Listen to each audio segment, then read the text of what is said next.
Good evening, Barrie Baycats fans, and welcome to Vintage Throne Stadium for Barrie Baycats Baseball Playoff Edition. Tonight's Inter-County Baseball League game features the visiting Hamilton Cardinals and your Barrie Baycats. It's game one of the IBL playoffs, and here are the starting lineups. First for the visiting Cardinals, managed by Dean Castelli. Batting first in left field, number 25, Brandon Nicholson. Batting second in center field, number 49, Quinn Cotton. Batting third, playing right field, number 5, Tyler Duncan. Batting fourth, the catcher, number 14, Luis Bernardo. Batting fifth, the designated hitter, number 16, Dennis DeBanning. Batting sixth at first base, number 44, Tanner Rempel. Batting seventh at third base, number 21, Jacob Underwood. Batting eighth, the second baseman, number 6, Lane Renaud. And batting ninth, the shortstop, number 41, Brandon Daly.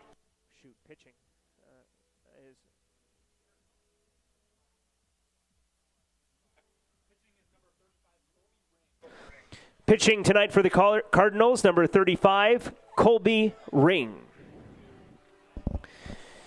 And now, ladies and gentlemen, girls and boys, make some noise. Here's the starting lineup for your Barrie Baycats, managed by Josh Matlow.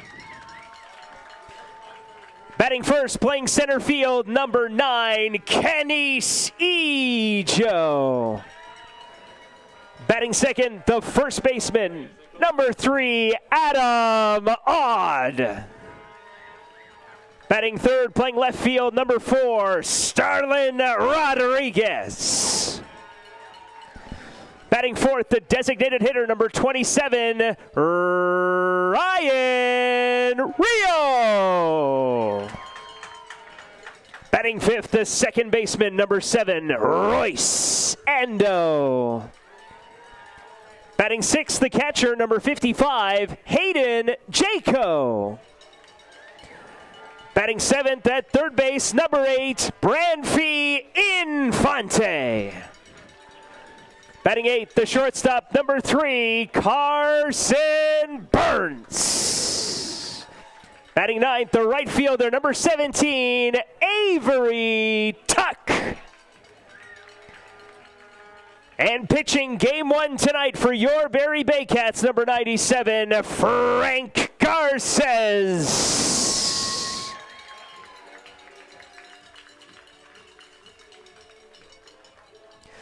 The umpires tonight for the game, we have calling the balls and strikes, Chubba Vey. At first base, Scott Costello. And handling third base tonight, Don Michelle.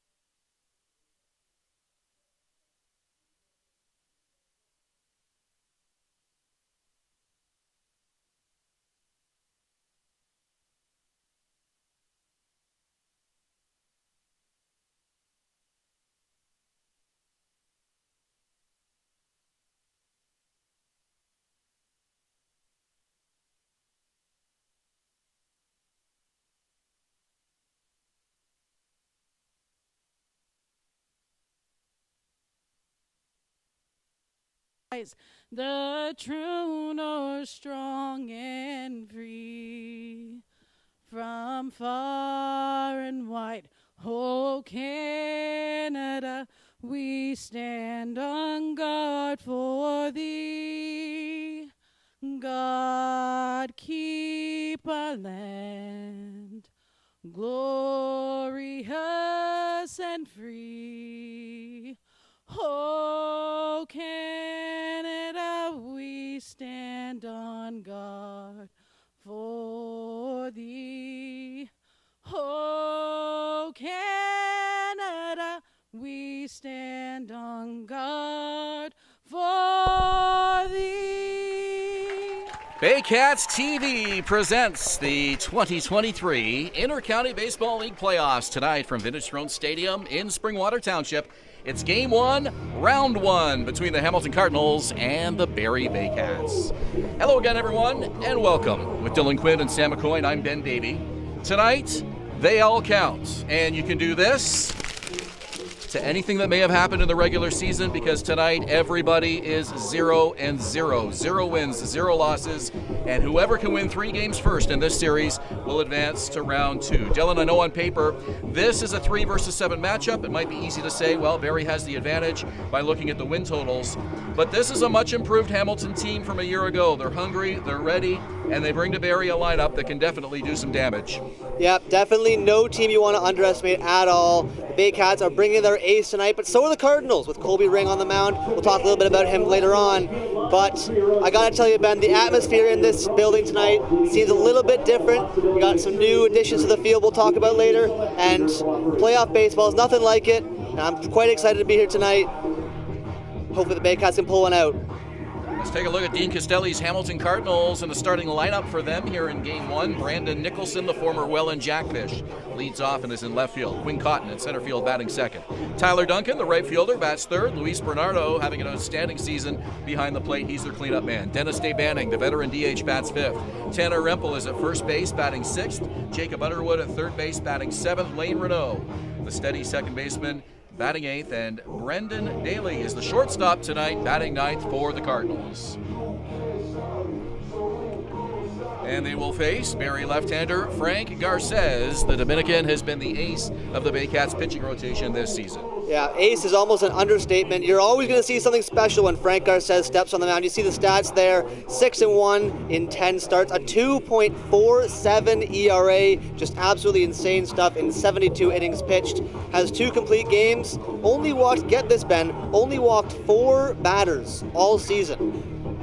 4 walks to 83 strikeouts. That's one of the craziest strikeouts to walk ratios I've ever seen in my years covering baseball. You've got a few more than me, but can't remember one quite like that.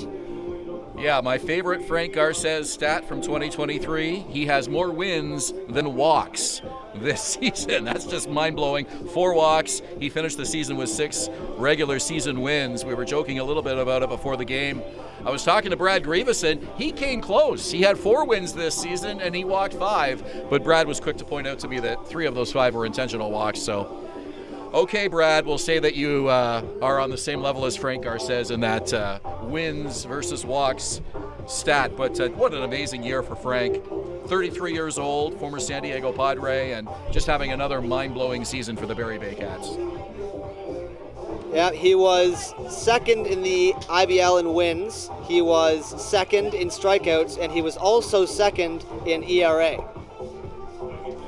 Home plate umpire tonight, Chubba Vay, calling the balls and strikes. Scott Costello behind the bag at first, and Don Michelle is the third base umpire as they're taking a little bit of extra time here to re-chalk the baselines.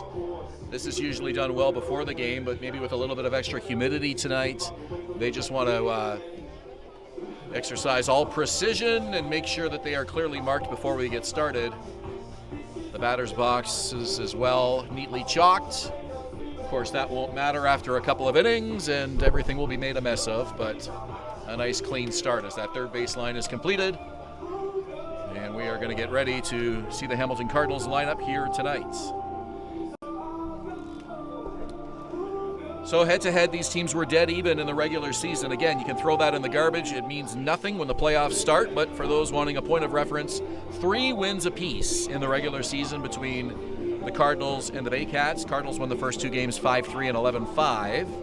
Baycats also had a 5-3 win and a 7-4 win. And then a couple of lopsided games. Hamilton won 8-1 at home. Barrie won the final matchup back here 9-3. So really anything is possible. You look at the previous regular season history, some high-scoring games, some low-scoring games, a couple of close ones, and a couple of blowouts. So really, absolutely anything is possible here tonight. Yeah, absolutely. It's the playoffs, and anything can happen in the playoffs. And you said it. You got to throw those other 42 games out the window. This is game 1 of the playoffs, and it's only a 5-game series. It's best of 5, which if you have one bad game and you mess up, that could be your season right there. There's a time that you need to bring it in the season, it's tonight, and that's why the Baycats are trotting out Frank Garces for game number 1 versus the Hamilton Cardinals coming up in just a few minutes. Frank had not completed his warm-up tosses while they were chalking that baseline there, so we've got a little bit of a delayed start here tonight. Take a look at some of the other action around the IBL. 3 other series around the league. They all get started tonight. Welland and Brantford. That one is presumably underway already. It was a 7:25 first pitch at Welland Stadium tonight. Kitchener hosts London, and Toronto at Christie Pitts against Guelph. Left fielder number 25. Brendan Nicholson steps in. Frank Garces cleans off the rubber with his right foot as he swipes the dirt clean. Takes a couple of deep knee bends and some stretches. As Nicholson settles in, waggles the bat, and we get ready for the first pitch. As the left-hander deals. And it's a called strike from Chubave at 7:41 under an overcast sky here in Springwater Township. 20 degrees our game time temperature. The humidity, though, 91%. Swing and a miss. Garces quickly ahead, 0-2. It is a muggy night here at Vintage Throne Stadium, but thankfully not too hot. The heat has really eased off that we had earlier this afternoon, and it's much more comfortable than it was a few hours ago. And it's fouled out of play. Count holds 0-2.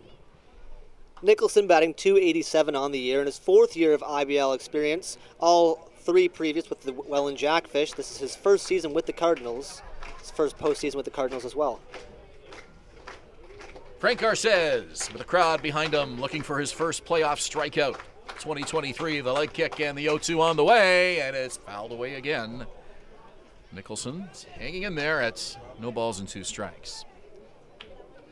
All fastballs from Garces this way through the at-bat. On an 0-2 count here, you got to think he mixes in some breaking stuff. 0-2 pitch. Foul back to the screen. 3 straight fouls off the bat of Brandon Nicholson. All of them behind him. The wind tonight, negligible. A little bit of a breeze earlier, but right now, pretty much nothing.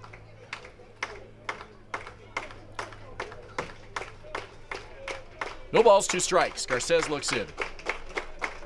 The leg kick and the pitch. Foul back, just got a piece, barely.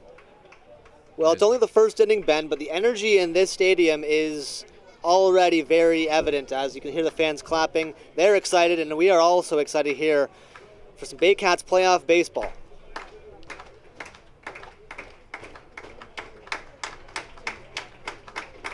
.02 from Garces, and it's high as Nicholson lays off.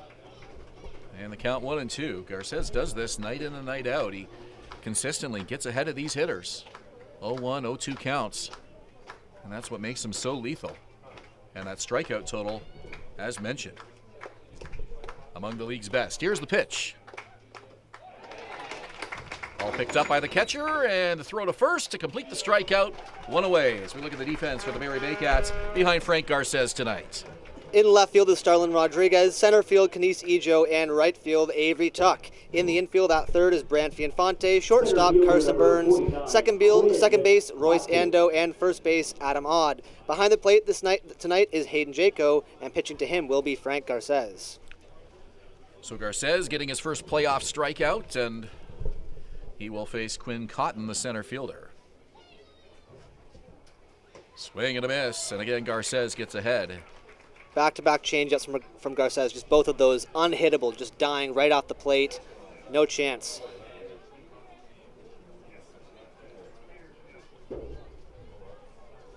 Here's the pitch, and again it's off speed and outside. Hayden Jaco will be a player to watch in this series for sure. He will handle catching duties for much of the playoffs after seeing time at other various infield positions, mostly first base, I guess. This is a pop-up, and it will be playable. Jaco off with the mask, and he makes the catch right against the screen. No, they're going to call it a trap against the screen.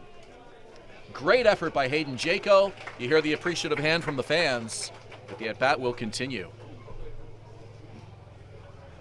And if you're the Hamilton Cardinals, we saw a great at-bat by Nicholson there. You have to get deep into counts. Frank Garces is a guy who's going to attack you early in counts. He's not going to throw a lot of first pitch balls. If you're the Hamilton Cardinals in the first inning, you got to take some pitches. You got to get into deep counts, and you got to get Frank Garces' pitch count up into the high digits tonight. Can you push the red button on that speed gun, please? 1-2, and it's lifted foul. Bring that up for me. Thank you. I was talking to manager Josh Matlow earlier today about catcher Hayden Jaco, and Josh said to me, quote, "If I had a team full of Jacos, we would never lose." He's that competitive and that valuable to this team. Here's the pitch. Just missed. A little low. Count 2-2. But Jaco has not been handling this pitching staff so far this season behind the plate. So I mentioned that he is definitely a player to watch.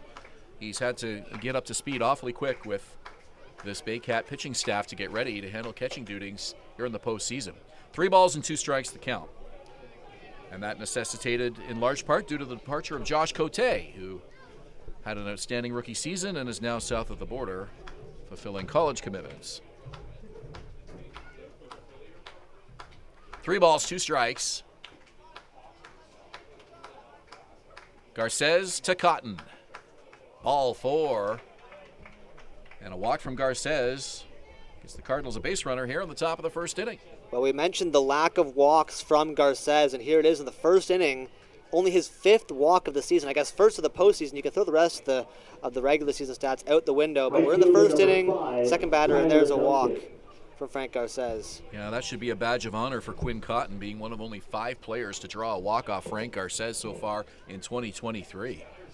Not an easy thing to do, and he was able to lay off that 3-2 pitch to get aboard. So he's on, 1 out, and here's the number 3 hitter, Tyler Duncan. It's a strike. And Tyler Duncan is the regular season home run king. He blasted 16 long balls in the regular season, which was first by 2, first by a long shot, I should say. Fouled off left side, count 0-2. Quinn Cotton just 1 for 3 in stolen base attempts in the regular season. Has speed, but we really have yet to see it from him this year. Adam Odd, the first baseman, holding him on. No balls, 2 strikes. Lefty-lefty matchup here. Garces versus Duncan. Cotton stays put, and the pitch missed. 1 ball, 2 strikes.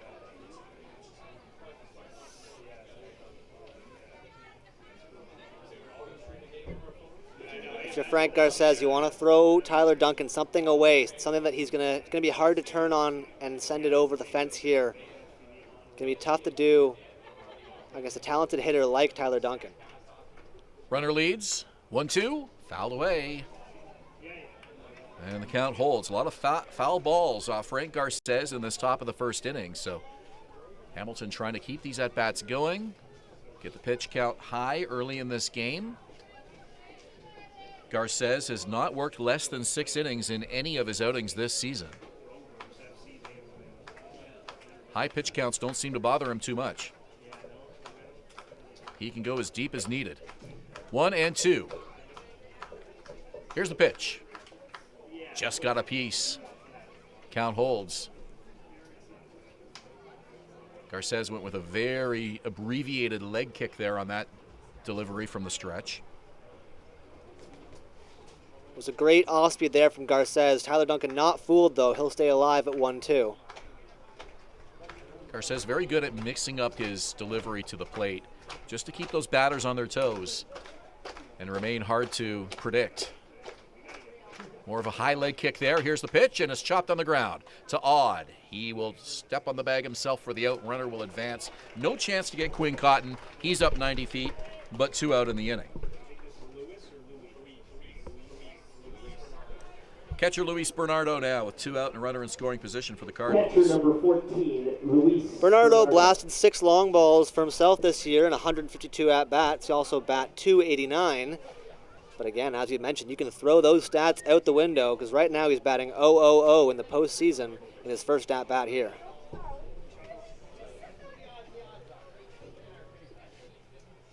Runner leads as second as Garces looks in.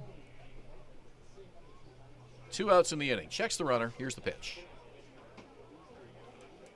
Called strike on the inside corner. Bernardo. Quick word for the home plate umpire there. He's trying to gauge the strike zone early in this ball game. Chubave giving Frank Garces the inside corner on that pitch. No balls, 1 strike. pitch, and it's on the ground through into left field.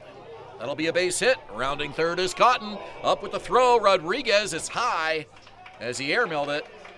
And the Cardinals are on the board 1-0 here in the top of the first inning. A little bit of a ball with too much mustard on there for Starlin Rodriguez. A great hit through the gap, and Hamilton finds itself on the board only in the first inning here. Gutsy move, testing the arm of Starlin Rodriguez in left field. And Rodriguez, another guy who's played a variety of defensive positions this season, takes over in left field for Noel McGarry Doyle after playing much of the year in right field. Played a little bit of middle infield as well for Josh Matlow, but with Noel McGarry Doyle now down in the U.S. and unavailable for the playoffs, Rodriguez finds himself in left, and that created the spot for Avery Tuck, who's in right field now for the postseason. This one hits a Rodriguez again, and he's got a read on it, and he makes the catch. That'll do it for the Cardinals, but they draw first blood in this first round. Game 1 here tonight, 1-0 Hamilton through a half an inning. You're watching Baycats TV and Rogers TV in Barrie. One error and one left on base.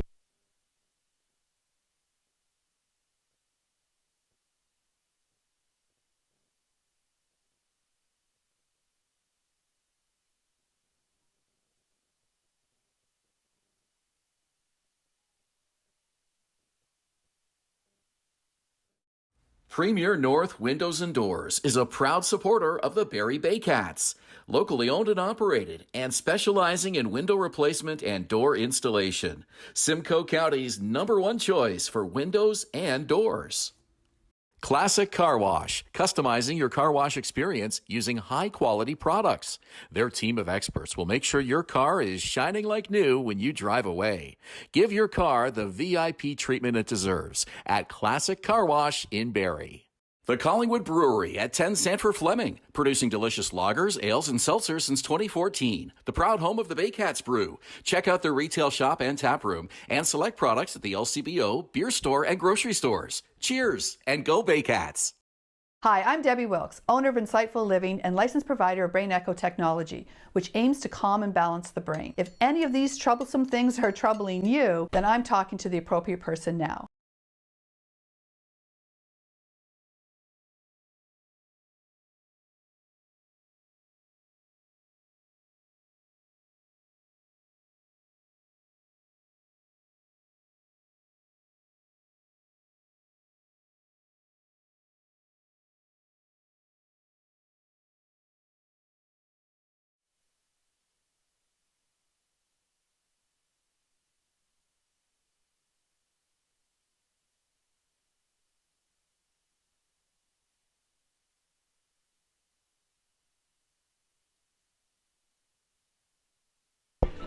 Bottom of the first inning at Vintage Throne Stadium with the Baycats coming to bat, trailing by a run. It's Kinesijo leading off in center field. Adamad, the first baseman, bats second. Starlin Rodriguez in left field bats third. DH Ryan Rio, the cleanup man. Roy Sando at second base bats fifth. Hayden Jaco behind the plate batting sixth. Branfi Infante at third. Carson Burns at short. Avery Tuck in right field for Josh Matlow's Barrie Baycats here in Game 1. And on the mound for the Cardinals, it's Colby Ring. Will be interesting to see which Colby Ring we see tonight. We've seen two drastically different levels of performance from Ring in his two appearances versus the Baycats in the regular season. First pitch fastball is high and away. As his first start, he was nothing short of dominant.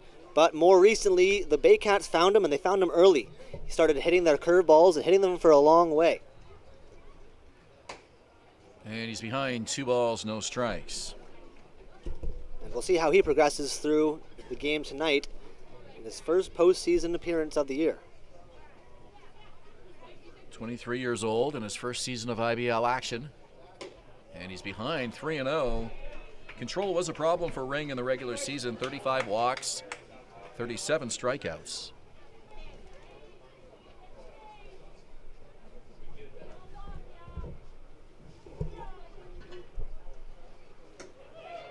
Four pitch walk to Kinesijo. Baycats get the leadoff man aboard. Let's look at the defense for the Cardinals behind Colby Ring. In left field is Brandon Nicholson, and in center field, Quinn Cotton. Right field, the home run king, Tyler Duncan. At third base, Jacob Underwood. Shortstop, Brendan Daly. Second base, Lane Renault. And first base, Tanner Rempel. Behind the dish is Luis Bernardo, and pitching to him tonight will be Colby Ring. Well, you mentioned it there, Ben, the walks, and in the first at-bat of the afternoon for the Baycats, it's a 4-pitch walk to put a runner on with no out. Here's the league's reigning player of the week, Adam Odd, and a .390 average. In the first pitch, he gives it a ride. Right center field, it's a fair ball, and it's going to be extra bases. And they're going to send Canisijo rounding third. The play at the plate, the tag, and he's out. Great throw from Tyler Duncan in from right field. Baycats trying to tie the game, but Canisijo not quite speedy enough to bring that one all the way around. Just a kind of unnecessary turn there with no outs in the inning. You got Starlin Rodriguez and Ryan Rio on deck. Might have been safe to stay at third there, but they'll reset with 1 out and a runner on second. Pulling up the stats here from Ring, in his first appearance versus Barrie, he pitched 7 innings and did not allow a single run, only 1 hit. His second appearance, however, he pitched 3 1/3 inning, allowed 9 earned runs, and allowed 11 hits and 2 walks. So quite a differing in levels of performance there from Colby Ring.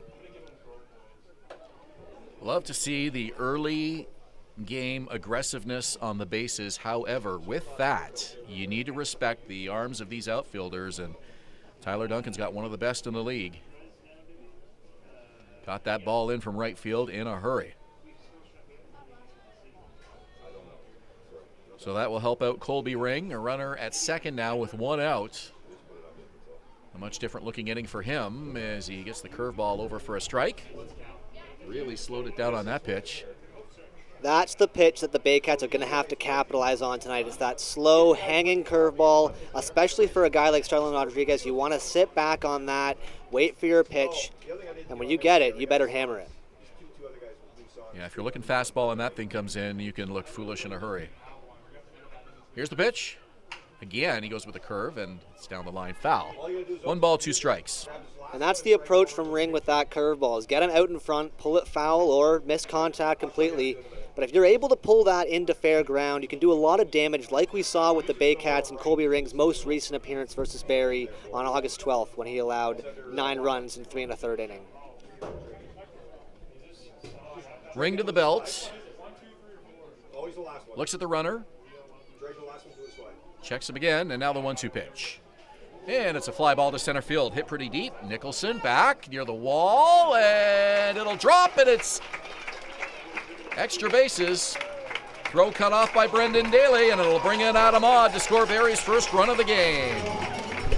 RBI double for Starlin Rodriguez. We're tied at 1. Designated hitter number 27. Well, we see it right there. The game plan for the Baycats tonight has to be patience, patience, patience. Colby Ring, a guy with a better than decent fastball, but if you can wait back on that breaking ball, we can see it right there. You send a ball into fair ground, staying on it, and it just sends it right into the gap for a double. And right now, the Baycats are tied at 1. Ryan Rio, Baycats home run and RBI leader. First pitch, taking all the way, and it finds the plate for a strike.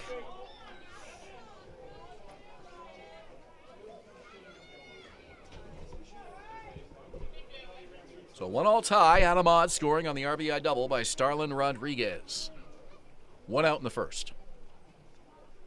Ring's offering, and Rio fouls it away. So many foul balls in this first inning, and I saw a young guy, probably a 13, 14-year-old guy in the middle of the first inning running around with 3 balls in his glove, and I hollered down. I said, "Did you get all those in that half inning?" He said, "I got 4 so far, 3 of them in the top of the first." And he was on his way to the merch booth to return them. I've never seen anyone get 3 balls in a half an inning, but he did it. Rio lays off, and it's 1-2. Well, a fan earlier this year broke the record. According to Josh Matlow, he had 23 or 24, I believe. At this park? At this park. Wow. At that point, you want to interview that kid for a position in the dugout as, ball boy or bat boy, one of the two. Fouled away again. Rio stays alive. That's incredible. Well, that is incredible. But if you're Kanisi Ijo, that rounding the corner at third hurts a little bit more with that double from Starlin Rodriguez, as it would have been 2-1 for the Cats here with no away in the inning. Yeah, early in the game, but those lost opportunities do matter, and these teams have played some close games this season. We'll see how this one plays out. Rio swings and misses. Big strikeout for Colby Ring. This is Royce Ando.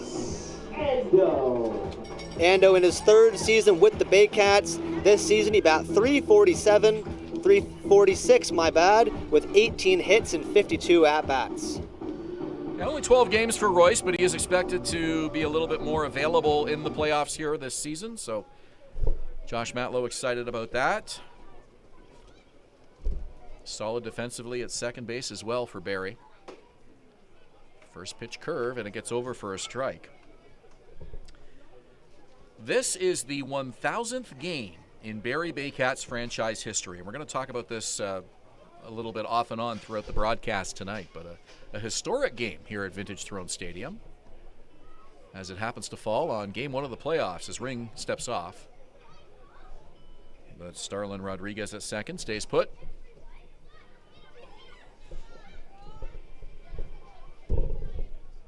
This franchise came into the IBL in the 2001 season.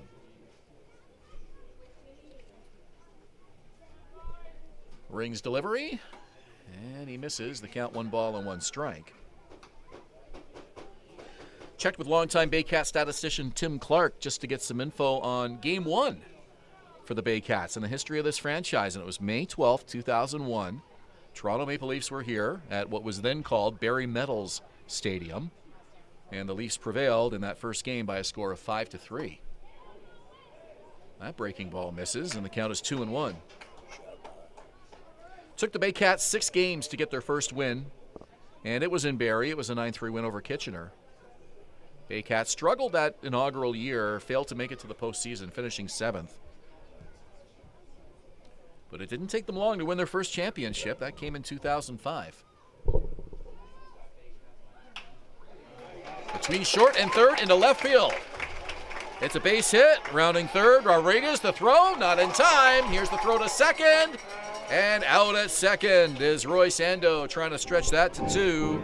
But they nab him at second base, and that will end the inning. However, Starlin Rodriguez comes in to score, and the Baycats get their first lead of the game. 2-1 Barrie through an inning. You're watching Baycats TV and Rogers TV in Barrie.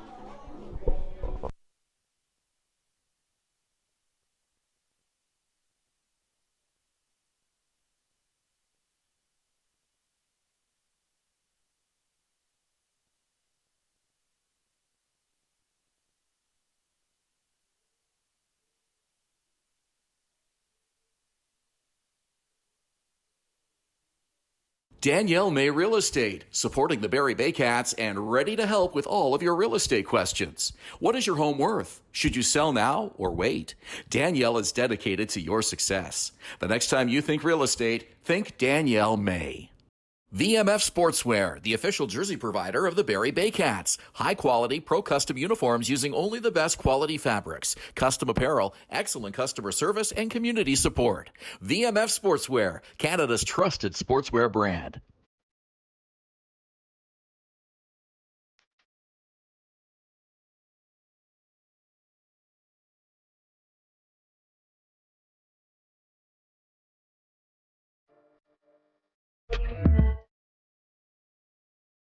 BarrieToday.com. Local news, weather, Baycat scores, and more. BarrieToday.com. Your community, your news.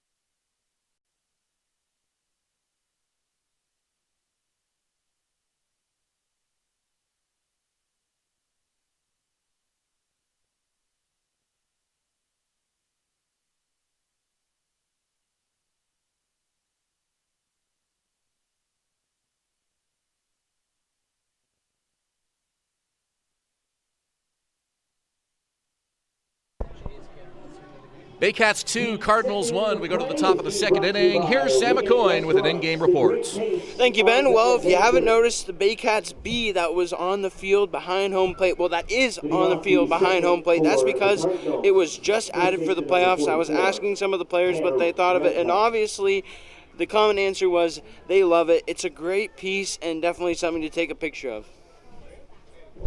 Thank you, Sam. You know, I just noticed it as you pointed it out. Can you believe? A whole inning and a half. The monitor's kind of blocking my view, so that's why. But yeah, that looks sharp. Really nice. I always love when teams kind of amp it up for the playoffs and add a little bit more decoration, sometimes to the graphics, sometimes to the field. You see a B behind the plate. You also see the batter's eye out in center field, a little bit different tonight, a little bit more black, a little bit more red, and I love it. Personally, I am all for it as to pump it up for the playoffs and make sure everybody knows that this is not the regular season and this is special, and it is. 0-2 pitch. It's a pop-up, and it's out of play.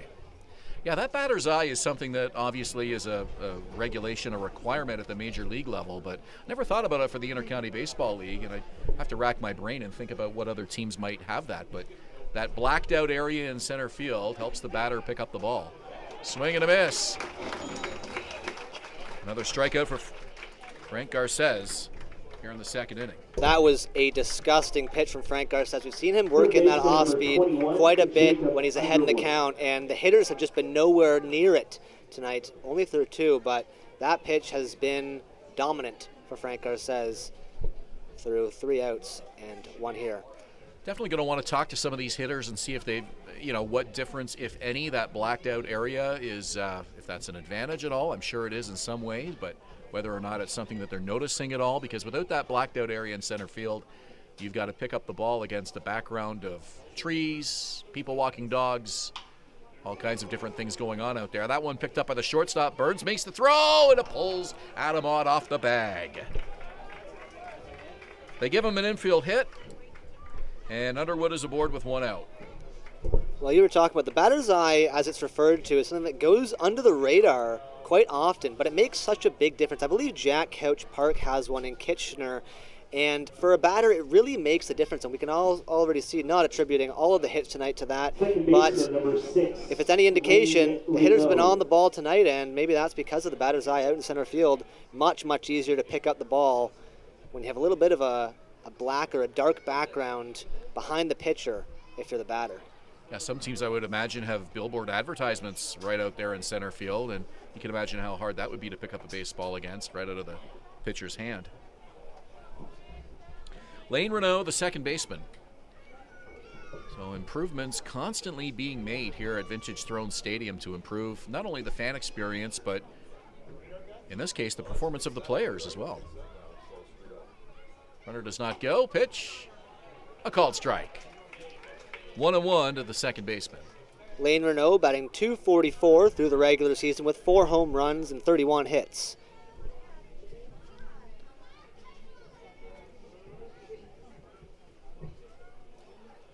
Garces with a leg kick. And the pitch. Off speed, and it's fouled off. 1-2. Just to give our viewers a little bit of a heads up, we have a special treat tonight in the third inning. Former Barrie Baycat president Dave Mills is in attendance here tonight, and he'll be joining me on the broadcast here in the third inning. And I mentioned to Dave, this is the 1,000th game in the history of the franchise, and Dave said that was a surprise to him. He hadn't been keeping track, but confirmed that sounds about right, and we double-checked it.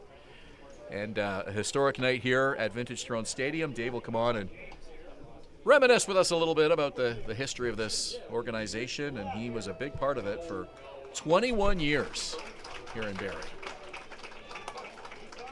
Just a terrific milestone, 1,000 games, and the Baycats are hoping that they can make it to maybe 1,000 more in a few years. 2001 was the inaugural season. Wow, that's older than me, Ben. That's crazy to think about. It's crazy for me to think that you weren't around in 2001, but that's how fast 22 years go by. Swing and a miss. 2 strikeouts in the inning for Frank Garces. And here's the number 9 hitter. The shortstop, number 41, Brandon. Third strikeout of the night for Frank Garces. And even though he's allowed some base runners, still looks like the Frank Garces that always trots to the mound every single night. just dominant stuff and strikeout stuff as well. First pitch strike to the number 9 hitter, shortstop Brendan Daly. Another looping curveball. Hitter didn't have a chance.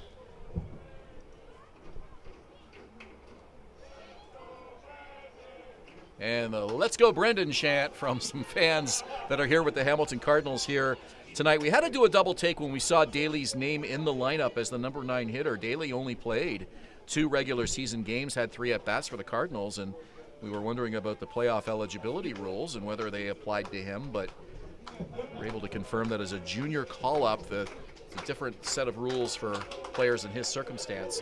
That one fouled off to the left side. So Daly, extremely limited action last season, and in a big position here in Game 1, Round 1 of the playoffs. Yeah, only 2 games of action, 3 at-bats for Daly. Garces with the pitch, and it's blocked by Jaco at home plate.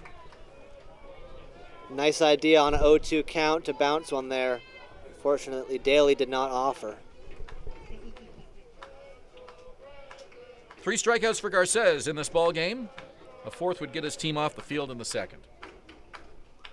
Here's the pitch. And that just missed outside. The Baycat dugout wanted that call, urging Chubave to ring him up, and he did not. And the at-bat will continue. Frank Garces. Now with the 2-2. And it's low and in, blocked by Jaco. Finds the ball in front of him. It's been a busy inning for him. And that may have actually got a piece of Daly. He doesn't look like it. I believe he thought that was ball 4, Ben. Okay. As he motioned to the umpire saying, my bad, my bad. A terrific block from Hayden Jaco. I believe that he thought the count was full. Yeah, he took a couple steps. Now it's a 3-2 count.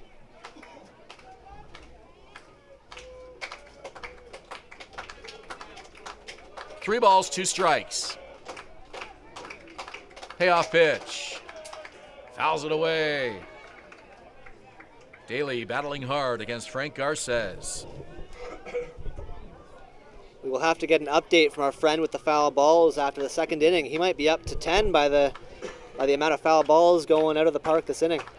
Zach Hampel would be proud. 3-2 from Garces. On the ground to short. Burns with a high hop. Makes the throw to first. In time for the out. Garces gets the ground ball to get off the field, and the Baycats will hold on to their 2-1 lead as they head to the bottom of the 2nd inning. You're watching Baycats TV and Rogers TV in Barrie. The Cardinals in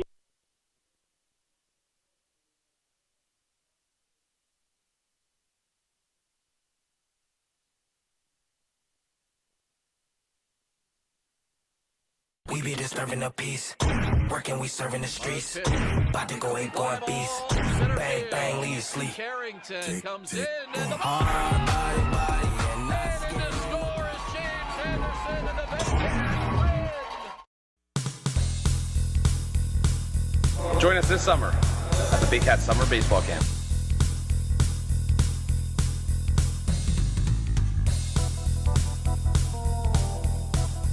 See you this summer! At Domino's, mix and match any 2 or more pizzas and sides for just $8.99 each. Like when pizza night's more like pizza and lava cakes night, or pasta and stuffed cheesy bread night, or we're gonna need a bigger table night. Mix and match Canada's favorite pizza and more at Domino's. Classic Car Wash, customizing your car wash experience using high-quality products. Their team of experts will make sure your car is shining like new when you drive away. Give your car the VIP treatment it deserves at Classic Car Wash in Barrie.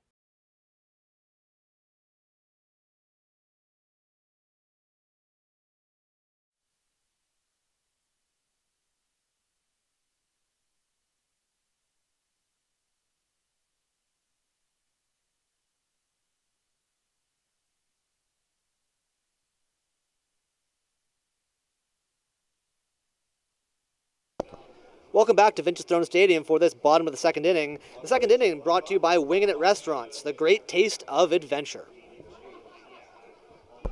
Hayden Jaco leads it off along with Brant Fianfonte and Carson Burns.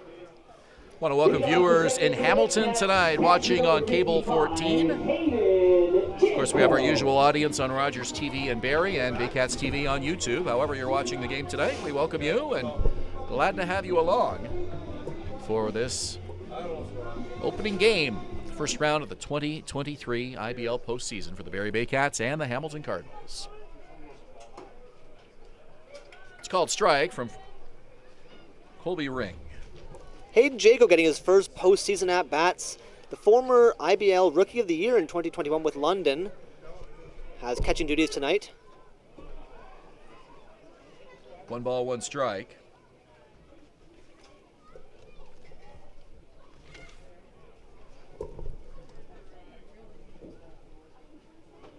Ring with the leg kick and the 1-1 pitch, and it's outside off the plate. 2 balls and a strike.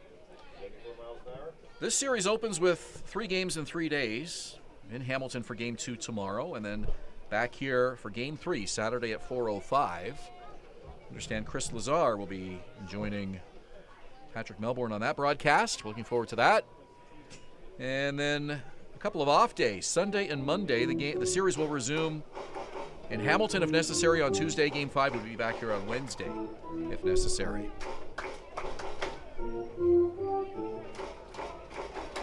Three balls, 1 strike. Pitch from Ring. Ball 4. 2 innings and 2 leadoff walks by Colby Ring.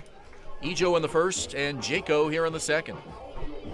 Well, and now here's Brant Fianfonte. You mentioned it, Ben, that walks have been a problem for Colby Ring in the past. For the Barrie Baycats, as I previously mentioned, the game plan has to be patience, patience, patience at the plate.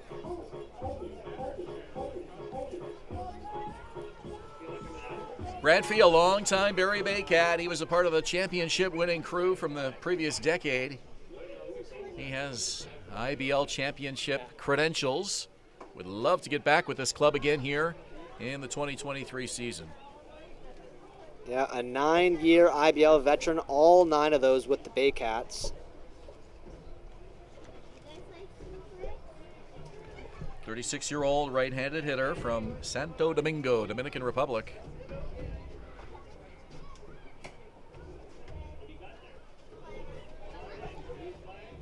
Bradfee told me he thought the 21 and 22 Baycats were good. He thinks this team, the 2023 edition, is even better.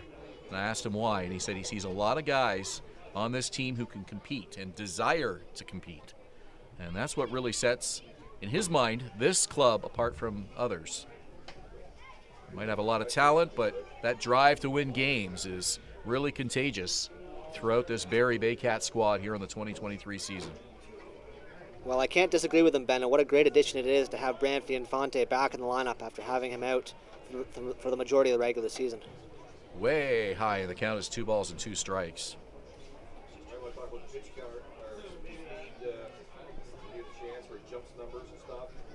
2 balls, 2 strikes to Infante. Runner at first. Nobody out here. Second inning.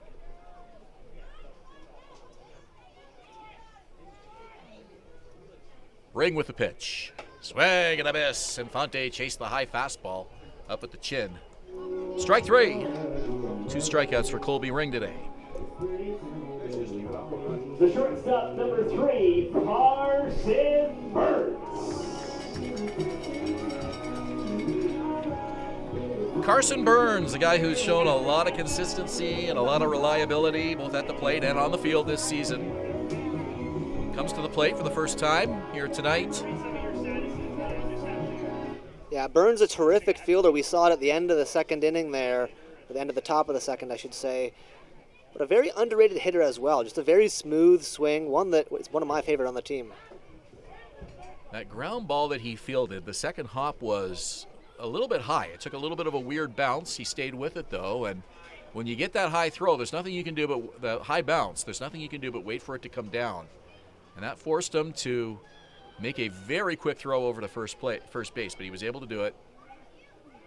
And it was a clean throw, and it got the Baycats off the field. 1-0 pitch from Ring. On the ground, foul. Right side out of play, count 1-1. And Carson Burns is a guy who can play virtually every single position on the diamond. We've seen him even play catcher at some points this season. Just a utility guy, great at every position, and a great guy to have on the roster for defense and offense.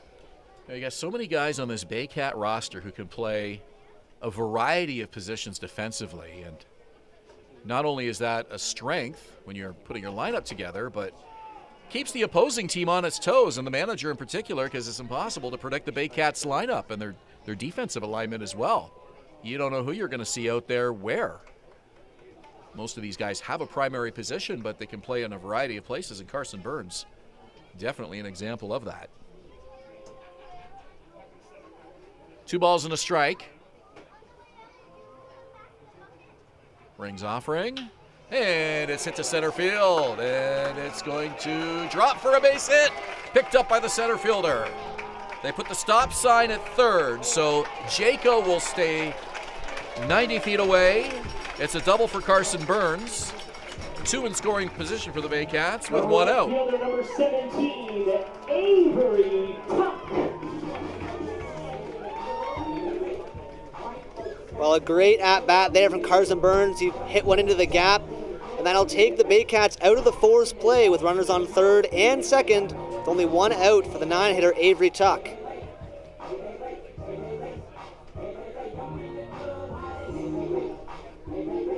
Tuck batting below 200 in the regular season. Strikeouts been sort of a problem, but if he can put it in play, he can do a lot of damage, and the Baycats are hoping he can do that just here. Tuck taking all the way, and he gets ahead in the count 1-0.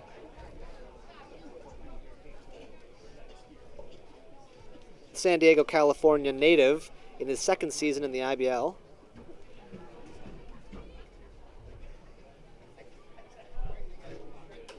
Fouls it away, the count is 1-1.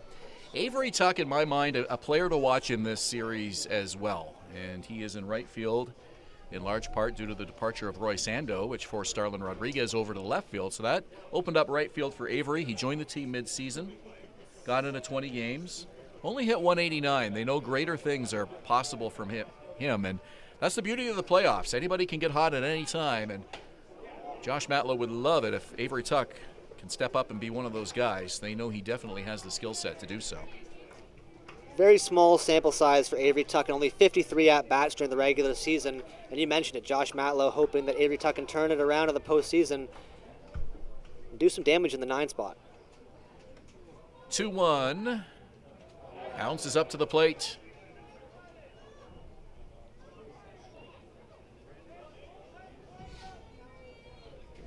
Two balls and 2 strikes here to Tuck. Tuck apparently offered at that pitch, even though it bounced in front of the plate. So Chobave calling that a strike, and the count is 2 balls and 2 strikes. That's a tough pitch to offer at. Let's see if Ring can make him pay. 2-2. And Tuck launches it to left field. It's going to stay in the park, though. The catch is made by Brandon Nicholson, and a great throw in forces Hayden Jaco to stay put. Boy, some good arms out there in the Hamilton outfield. Nicholson showing us what he's got out there for an arm. Early in this game, the Baycats didn't want to take any chances. Well, in hindsight, definitely the right move by Hayden Jaco to hold up at third, as that was a terrific throw into the cutoff man. And Jaco would have been gunned for sure, and after the 2 base running miscues in the first inning, you want to stay a little bit more patient on the base paths. And that'll bring up the leadoff hitter, Kanice Ejo, with 2 outs and a runner on third and second. Tyler Duncan made a great throw from right field earlier in this game. Now Brandon Nicholson. And they are sending a message to these Baycat base runners early in this series. Blocked by Bernardo, and Jaco stays put. Boy, both Luis Bernardo and Hayden Jaco busy with those balls in the dirt early in this game for their respective clubs. Gives the pitcher confidence when you know that your backstop is going to keep those ones from going back to the backstop, and allows you to use that breaking pitch and put the ball down in the strike zone when the situation warrants. It's a called strike. 1-1. Well, thus far through the game, we've seen a clear game plan from the Baycats in the top of the order. And you got to stay patient, as I've said thus far. Let Colby Ring come to you. Vey has been calling strikes on both the inside and outside part of the plate so far in this game. Little check swing and it's foul. First base side.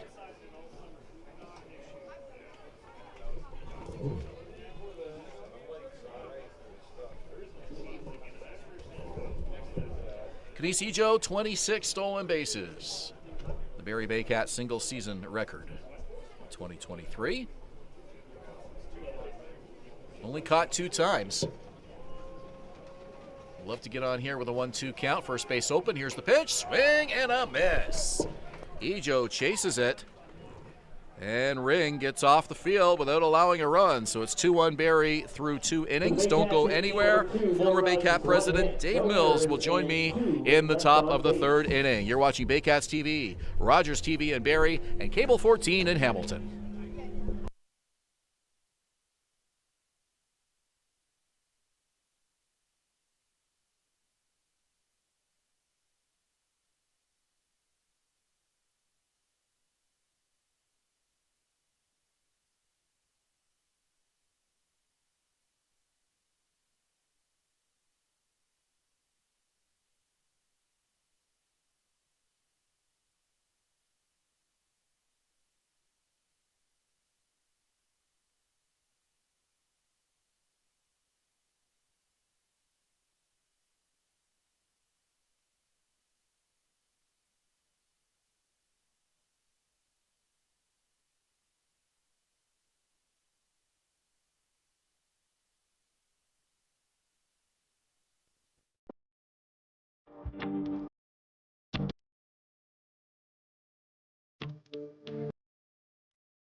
Join us this summer at the Big Cat Summer Baseball Camp.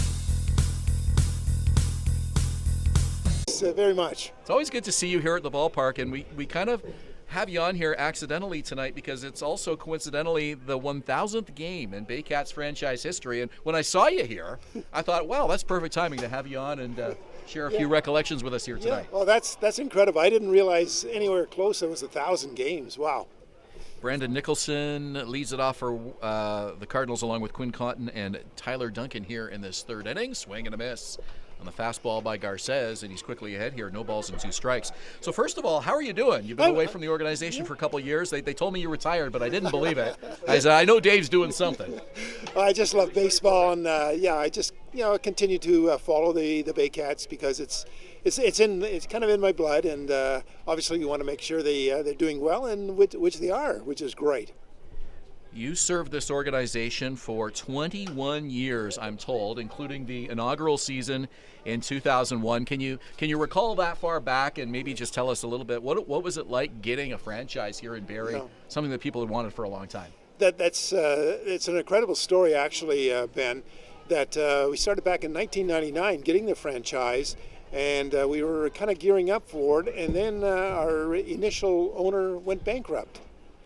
So it became, where do we go from here? So able to get a couple of really good people in the community. Gary Inskeep was one, and Alfred Hamps, who gave us money to start the stadium. So overall, we had really good people behind us, and it was a start. And May 12th, 2001, we played Toronto, and unfortunately that particular May game, we lost 5-3, but from then everything was on the way up.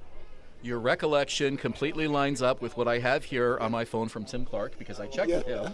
I was not around for that first game, but I checked. You remember Tim, and Tim and Mike worked really hard with this team for as long as you, I think. And yes. Tim said, it was a 5-3 loss to Toronto here in Barrie.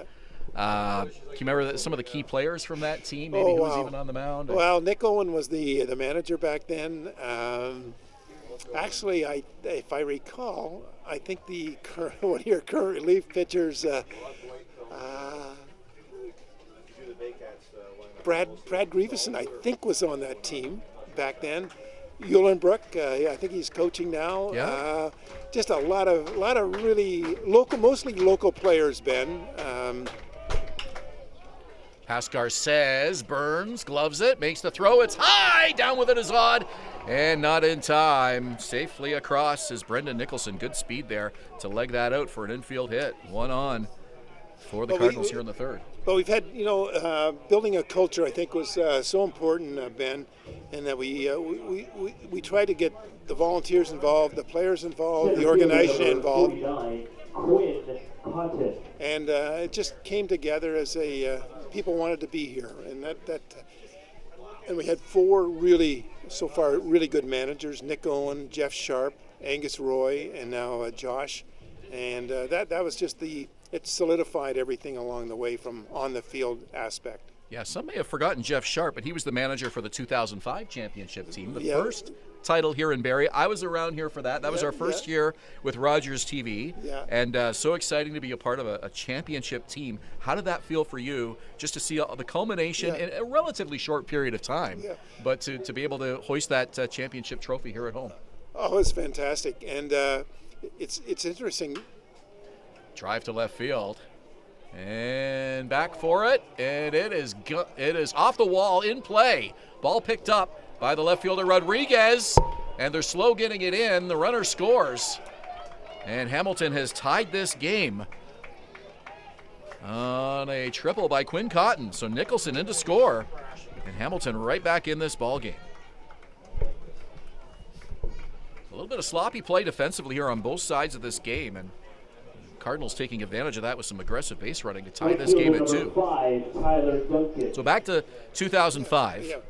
It was jammed. There was people all over this park back then, Ben. There were 4 deep, and it was just an incredible night. And Toronto was obviously the favorite. They had some pretty potent guys in the lineup. With Spoljaric, the Butler boys were both there, and but you know what? It came back to team.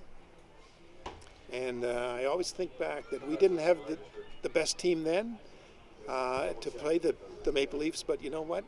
The team won. And all positives go to Angus Roy, who was pitching that night. I remember that 2005 team was not expected to win. The mighty Maple Leafs were definitely the favorite in that series. And that team really surpassed expectations and then took an awful long time to get back and win a championship, and that just shows you how hard it is. It is so difficult in this league, and I think like London won the last 2 years. Now they're hurting. Not that they're hurting, but they're at near the bottom, and it just takes time. You got to keep at it. And fortunately, the Baycats between 2014 and 19, we were actually pretty good. Garces with an 0-2 pitch, swing and a miss. Big strikeout there with a runner at third base. And he gets the first out of the third inning. If you're just joining us, we're talking to former Baycat president and member of the Barrie Sports Hall of Fame, Dave Mills, who served this organization for more than 20 years. Missed 1 game, I'm told. That is remarkable. In 21 years, you missed a game. What's your excuse, Dave? Well, my wife told me that we would have to go to our daughter's wedding. So I think you could be forgiven for that. Did she have to pick a game day, though? Yeah, that was a Saturday. You know, Ben, our home games are kind of on Saturdays. How was she not looking at the season schedule when she planned it? But yeah, but it was all good. And, you know, I got to admit that I was kind of checking the scores between the part of the dancing and their activities at the wedding. So I was almost here. I can picture somebody nudging you, Dave, it's time for your speech. You got to get up there and say something. No. But the first pitch is about to happen. Yeah. Well, that is truly remarkable, and that's an inspiration for all of us who are involved with this organization. Your commitment to this club, to just be here, game in and game out, and a lot of road games too, I'm sure, along with that. But to only miss 1 home game in 21 years, that's absolutely amazing. So what would be the key to sustained success? Because you strung together those championships, 6 in a row last decade. It doesn't seem that long ago, but now the franchise sort of in a new era under manager Josh Matlow. What's your advice to him as far as getting the team back to that level once again? Ben, I think it comes back to why do players want to come and play in Barrie? I mean, we have, bottom line, we want to have local players. But you also need to have the 4 imports you're allowed to, and then other players. And one thing that I think a lot of our supporters really don't understand is that in the 20 years we've had 18 players come to Barrie, play ball in Barrie, and see how well they're treated in Barrie, and then come back and live here and work here. And that to me is a bigger, I guess, positive than... Pop up to the right side. Endo makes the catch. Then winning. And, as I say, you have players like Angus who came here from Mississauga and stayed. And, there's just so many players. Dennis Davy. And it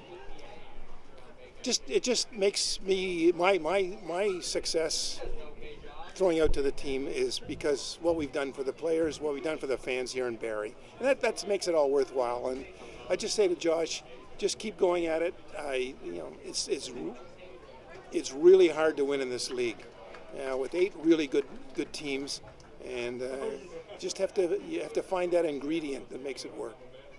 Yeah, and I would add to that just the family atmosphere that I've observed through my years involved with this team over 2 tenures now. Has really made this a positive and welcoming environment for players to come and play. And you've seen that with players who started here in Barrie, maybe played with another organization for a couple of years, and then ended up coming back here again. Yeah, so true, Ben. Long list of players who have done that. Here's the pitch from Garces on the 1-1, and it gets past Hayden Jaco. He's off with the mask and has to go all the way back to the screen for it. And to score, Quinn Cotton and the Cardinals on top now by a score of 3-2. Boys are playing a little sloppy here tonight, Ben. Maybe you have to tighten it up for the next 6 innings. You wonder what you attribute that to. I mean, first game of the playoffs, maybe everybody just needs to kind of get those first few innings and kind of get the cobwebs out or whatever. I mean, you do see that, but it has been sloppy, and we still got a lot of time on the bases as well. 3-2 ball game, and that's what Hamilton's trying to do, keep this score close into the late innings. 2 balls and a strike here to Dennis Davy. 2 out in the inning. Garces with the pitch. Swung on and missed. And the count is 2-2. Something, Ben, that I've observed just being away a little bit now from the organization is the social media that has been developed, and the scoreboard and everything about I guess society today is. Ground ball to second, Ando to first, in time for the out. Can you stay for another half inning? Oh, love sure. for you to pick up on that thought. Okay, sure. All right.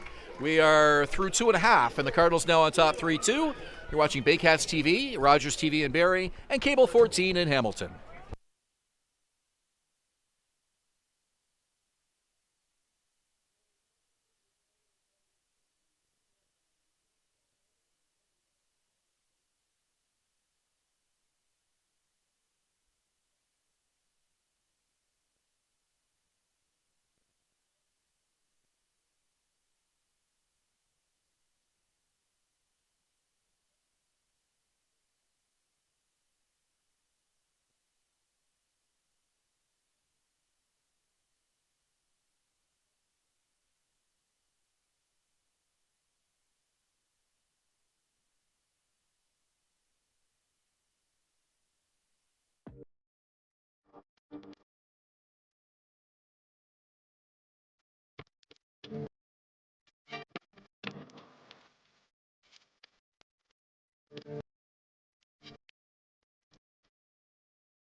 Join us this summer at the Big Cat Summer Baseball Camp.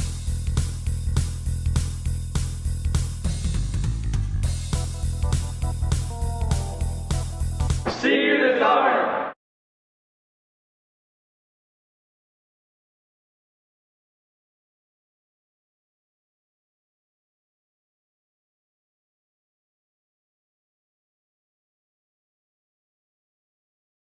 Danielle May Real Estate, supporting the Barrie Baycats and ready to help with all of your real estate questions. What is your home worth? Should you sell now or wait? Danielle is dedicated to your success. The next time you think real estate, think Danielle May. Bottom of the third inning here at Vintage Throne Stadium. It is a 3-2 Hamilton lead. Along with Dylan Quinn and Sam McCoy, I'm Ben Davy. Thanks for joining us tonight. And for another half an inning, we'll continue our conversation here with former Baycat president Dave Mills, who's staying busy with numerous things away from the ball diamond these days. You mentioned a little bit of involvement with the Legion. Yep. That's great. I've become a volunteer there, and been just trying to bring hopefully some skills that I've learned along the way, bring it to another organization and see if I can help. What does it mean to you, as odd swings and misses, to be a member of the Barrie Sports Hall of Fame? That's such a select group of people that have served in this community, and for you to be a part of that must be a huge honor. Thank you, Ben. And when you see a list of the people that are in the Barrie Sports Hall of Fame, just to be part of that is just it's incredible. That just Paul Marley and myself, we were both selected, and as much as you're talking to me tonight, there's a person that really deserves a lot of credit, and that's Paul Marley. And he's done just an incredible job over 20 years making this place work. And we wouldn't be the same without Paul, for sure. I'm glad you mentioned Paul, and you mentioned Gary in the previous half inning. Gary's here tonight. I actually had a quick little chat with him before the game and invited Gary to come on, but Gary thought you would be far better, your stories would be better. Gary said that the stories he would tell probably wouldn't be allowed to air on our broadcast, so Dave Millsy would be a lot safer with his with his stories for you. This one on the ground to third. Jacob Underwood has to hurry, and the throw bounces up to the first baseman, not in time, and the speedy Adam Odd is able to leg that one out. Now that will be an infield hit, and it brings Starlin Rodriguez to the plate with nobody out and one on. And you were mentioning social media and how that is something different from your early years with this organization. And the way it was, I remember it as well. If you weren't at the park watching the game, there were basically one of two ways you could find out what happened, and that was tune into the radio the next morning for the report, the TV station here in Barrie as well, or newspaper. But now media's changed so much. You're so right, Ben. And that when we left, Paul and I left in 2021. When Josh took over, the whole social media part became so important. And to be very frank with you, I'm roadkill on the information highway, so there's no way I could ever have come close to what is being happened today. We have this on Rogers TV, we have it on Baycats TV. It's incredible, and just the professionalism that I've witnessed, yourself so much included, that you bring just a different perspective to how people view the ball game, and you make it. I want to come out and see the ball game after listening to you and the folks you have here, and it's really, really important that we have I think we have a gem in Barrie, and I don't think enough people understand that, and hopefully through the next year, 2 years, we even grow it more. And I just encourage people at home, come on out and see some really good baseball. Swing and a miss. You got people here that are players here that have played professional baseball, AAA, AA. You got kids that are on U.S. scholarships. This is their future. So for the small amount of money to pay to come in here, please come on out. I think you owe it to the players and the organization to support them. Colby Ring taking a long look here with a runner on. Here's the pitch. Swing and a miss. An aggressive at bat by Starlin Rodriguez. He goes down on strikes, one away. Well, I appreciate your kind words about the broadcast. I know so many people, not just myself obviously, but a whole team of us worked so hard game in and game out to put a quality broadcast for our viewers on television and on YouTube. And we've had to evolve as the media landscape has evolved as well, of course, over the years. But we wouldn't be able to put the product that we do out game in and game out if it weren't for the foundation that was set in those early years. I remember that first year on Rogers TV in 2005, and we weren't able to do every game. We were sort of at the mercy of scheduling situations and volunteer availability and a whole bunch of things, but we've been able to grow through that and now be able to bring every broadcast to viewers here on YouTube. It's one person I think that should recognize Ben, and that is Brian Backland. And Brian has been with us for many, many years and helping out and started taking pictures and then taking videos. Rio hits this one a long way, right center field. It's up and it lands in front of the fence. It's picked up and fired in. It's a double for Rio, and Adamad will score. Rio just missed it, barreled up on that and hit it a long way. Big RBI for Ryan Rio to tie this game at 3. Well, there's a guy that you've seen mature and develop. Hard to believe he's as young as he is. He's a veteran on this team now. And brings a big smile to your face to see the kind of year Ryan Rio's having, I'm sure.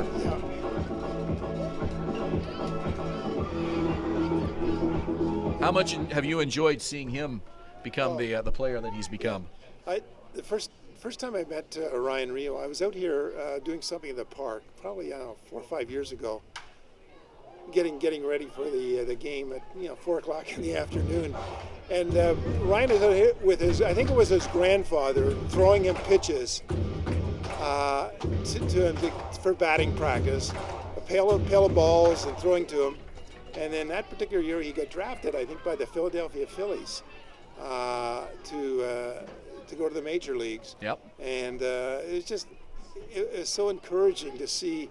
Here you have a grandfather pitching to a grandson, trying to make sure he's got enough hits in, level swings to make it to the pros. So he was drafted, and you can't take that away, from a person. And I just enjoy watching him.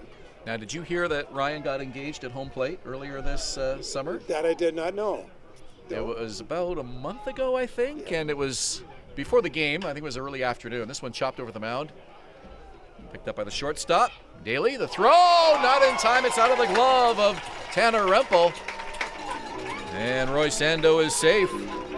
To third goes Ryan Rio. So Ryan and his girlfriend Jenna got engaged at home plate. They had a tent set up and everything, and Ryan made it really romantic and everything. And I told Ryan afterwards, I'm like, boy, that you really got to make sure that she loves baseball if that's the way that you're going to propose to your girlfriend. And I love it. Ryan was pretty confident that he'd get a home run. Yeah, I love it. And he got a different kind of home run that day with a big yes from her and the engagement. Well, that's great. So that's great. Big congrats to them. And the Baycats with a 3-3 tie. We've got runners on the corners now with one out, and it's Hayden Jaco. Jaco, the former London Major. First pitch is off speed and it's high. So Ben, can I ask you? Yes. You've watched all the teams coming in and watching, obviously some other line. Who do you fear in this league other than the Baycats right now? It's a good question. Even this Hamilton team, you look at it, it's a 3 versus 7 matchup, but they battled Barrie so hard in the regular season. The thing about the IBL, anybody can beat anybody. And this one to shallow right field. It's the second baseman going back. Could be trouble, but he makes the catch. 2 out.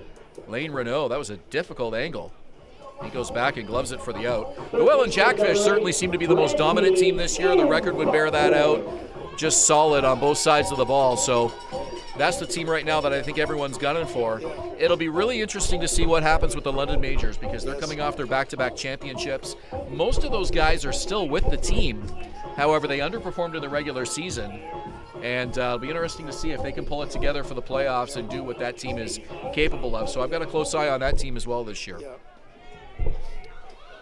But here in Barrie, we really like this ball club, the fans, and everybody involved with the team. 2 outs here in the third inning. Bounces up to the plate. Bernardo keeps that in front of him. The team that I know that that we've probably had 4 or 5 seasons against the Kitchener Panthers that we've been able to win in the playoffs against them. I keep an eye on them. They've got some pretty. They got a lot of 4 good imports. So it'll be really interesting for them. But I think I agree with you. London Kitchener series is going to be really a one to watch. Kitchener at times to me looked like a first place team, and there were times during the year that I thought that they might make a run for first place. And played some really good baseball. It is interesting when you look over, more than 20 years of this franchise now. how there have been different rivals that have come Barrie's way. It was Toronto in the early years, and then I remember Brantford in the early part of the 2010s, I guess. And they just seemed to have Barrie's number year after year after year. And then I stepped out of the broadcast booth for a number of years because my kids were young and I wanted to sit as a fan and enjoy the games with them. And sure enough, that's when the Baycats get their 6th straight championship. So, but then, boy, Brantford was. When we lost the finals to them, I think we were up 3-0, and we lost that series. That was just before we started our run, and I think probably the players say, "Hey, that's enough. Let's get this thing going."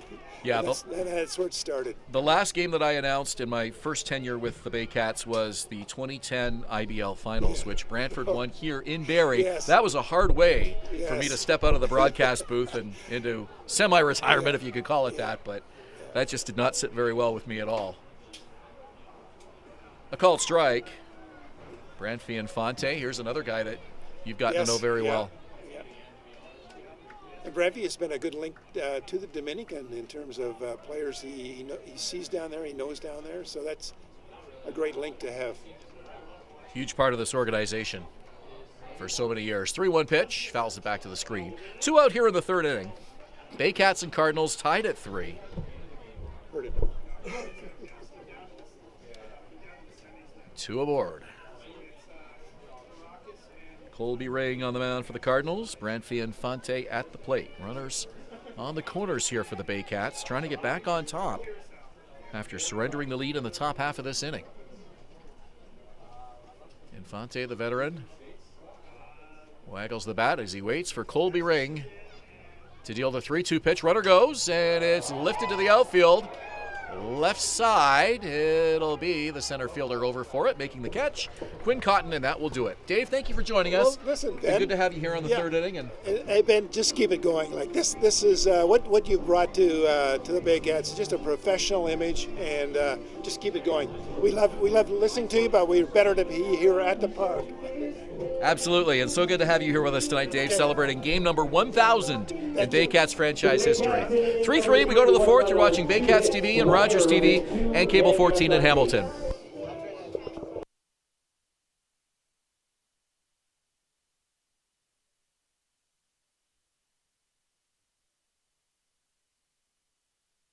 The Collingwood Brewery at 10 Sanford Fleming, producing delicious lagers, ales, and seltzers since 2014. The proud home of the Baycats Brew. Check out their retail shop and tap room, and select products at the LCBO, beer store, and grocery stores. Cheers, and go Baycats! VMF Sportswear, the official jersey provider of the Barrie Baycats. High-quality, pro-custom uniforms using only the best quality fabrics. Custom apparel, excellent customer service, and community support. VMF Sportswear, Canada's trusted sportswear brand. 2 out, runners lead. There they go. Here's the pitch. This one rocked to right field. Want to come to a Baycats game? Check out our tickets at barriebaycats.com. Score at least 2. Tuck is in to score. Real behind him. BarrieToday.com. Local news, weather, Baycats scores, and more. BarrieToday.com. Your community, your news.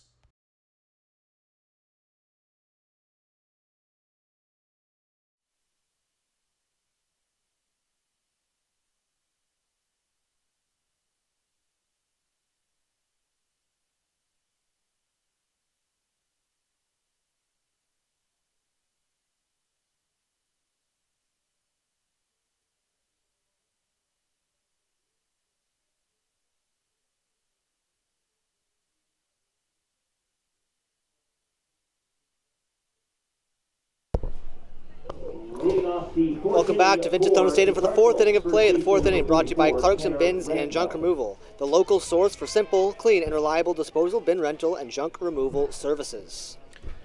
Thank you, Dylan. Welcome back to the broadcast booth, and a nice treat to chat with former Baycat President Dave Mills. If you're watching on television, on Rogers in Barrie or Cable 14 in Hamilton, don't forget we have these games archived on YouTube, so you can go back and enjoy them after the game if you missed any part of that chat with Dave. Some great stories, some great memories.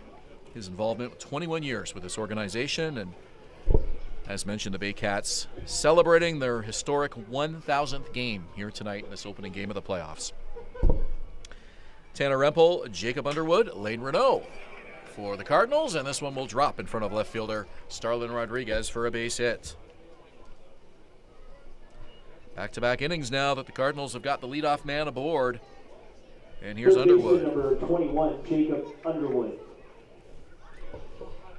Well, we're already in the fourth inning here, but a lot has happened. 3 errors in the game, a lot of sloppy baseball, and if you're the Baycats, you want to tighten that up a little bit with your ace on the mound. And if you can just string together a few hits and patch together some nice innings of clean baseball, or clean defensive baseball, I should say, there's no reason you can't walk away tonight with a win.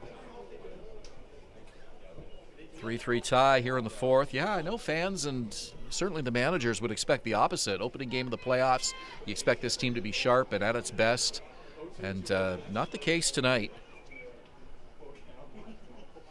And it's hard to know what to attribute that to. There was no real long layoff for either of these teams. Hamilton played a couple of days ago. 3 errors in this game already, but some sloppy play on the base paths that's not reflected in that error total, obviously. 2-0, and it's a called strike. Well, it only happened in the first inning. Didn't seem like it would amount to much, but you would love to have those base running outs back, as those were 2 of the outs in the inning. Only other one coming from a Ryan Rios strikeout. 3 balls and a strike. Garces now falling behind. Not a good sign for the Baycat lefty. Not a good sign at all. As you mentioned, the pinpoint control from Garces and the lack of walks in the opening has been a little bit of uncharacteristic wild pitching from Frank Garces this afternoon, or tonight I should say. Fouled off the mask of the catcher, I think. Count 3-2. Well, Cardinals have taken a very patient approach in these plate appearances against Garces here this evening, and that perhaps is no surprise. They've only faced Garces once this season. So perhaps trying to get as good a look at him as possible. They're well aware, I'm sure, of the way that he's dominated the league this season. Fouled off to the left. I would love to see a foul ball tracker or a count at what the total is tonight. I can't remember a game where there's been this many foul balls. And 2 strike foul balls, yes, too. Absolutely. Really dragging out these at-bats.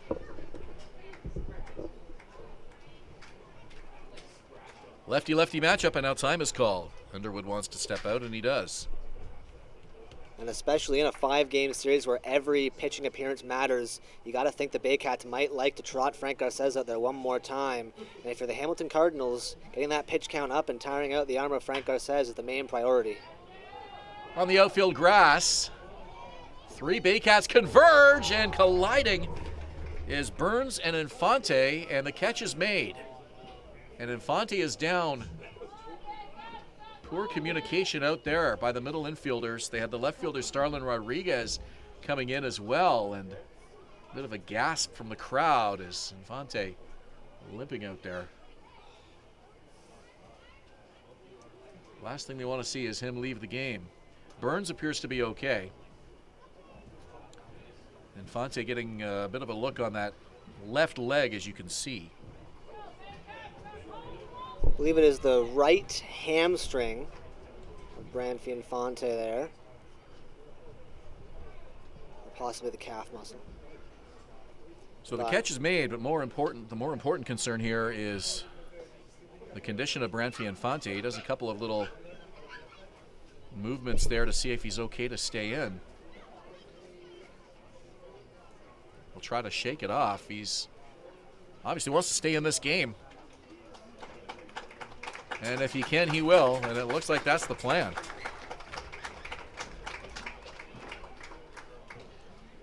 Well, a very awkward play out there. Usually the shortstop has kind of the range to call off whoever they want in the infield, but a ball so far down the third base line, Branfy Infante called his, and a little bit of a miscommunication there with Burns running over and colliding with Branfy Infante.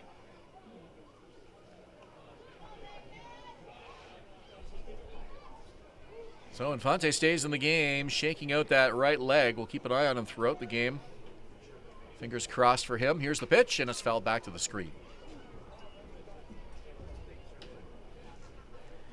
This is second baseman Lane Renault. 3-3, we're in the fourth. Game 1 of the opening round of the playoffs here at Vintage Throne Stadium. Pitch from Garces, and it's high in the count, even 1-1. Well, you said it in the opening, Ben. Hamilton Cardinals, a team that you're not going to want to underestimate. They match up with Barrie very well, and only through 4 innings here, but you can definitely see the competitiveness of this game, and if that's any story of how this series is going to play out, it's going to be a tough 5 games maximum for the Baycats. Fouled off to the right, 1-2. Well, the Cardinals definitely be happy to keep this score close and get that Garces pitch count as high as possible, get into the Baycat bullpen. Let's see what kind of damage they can do there. Again, they've only faced Garces once this season and are hanging in there with a 3-3 tie against him in the fourth. Garces has been one of the league's most dominant pitchers so far this season, and definitely the ace of this Baycat rotation, which includes Jeffrey Nunez and Juan Benitez. Interestingly, the Cardinals never faced Benitez this season. They faced Nunez twice, Evan Souls twice, and Brad Grieveson once. Grieveson and Souls actually had relief appearances against Hamilton as well, so technically the Cardinals saw them twice each. Actually, Souls 3 times, 2 relief appearances in the start. But did not see Juan Benitez, only saw Frank Garces once. 1 out in the fourth. 3-2 pitch. Fouled off the top of the screen. A couple inches higher, that would have come right towards us. Maybe flinch on that foul ball there. Thought it was headed towards us. You didn't blink. Sometimes you forget there's a net there and you just kind of, you're human. There is a net, but balls can still come up here. Yeah, absolutely. I have not caught one, but I picked one up, actually, that landed right beside me last season. Here's the pitch, swing and a miss. Big strikeout for Garces, 2 down. A huge strikeout there from Frank Garces on a full count with no away in the inning.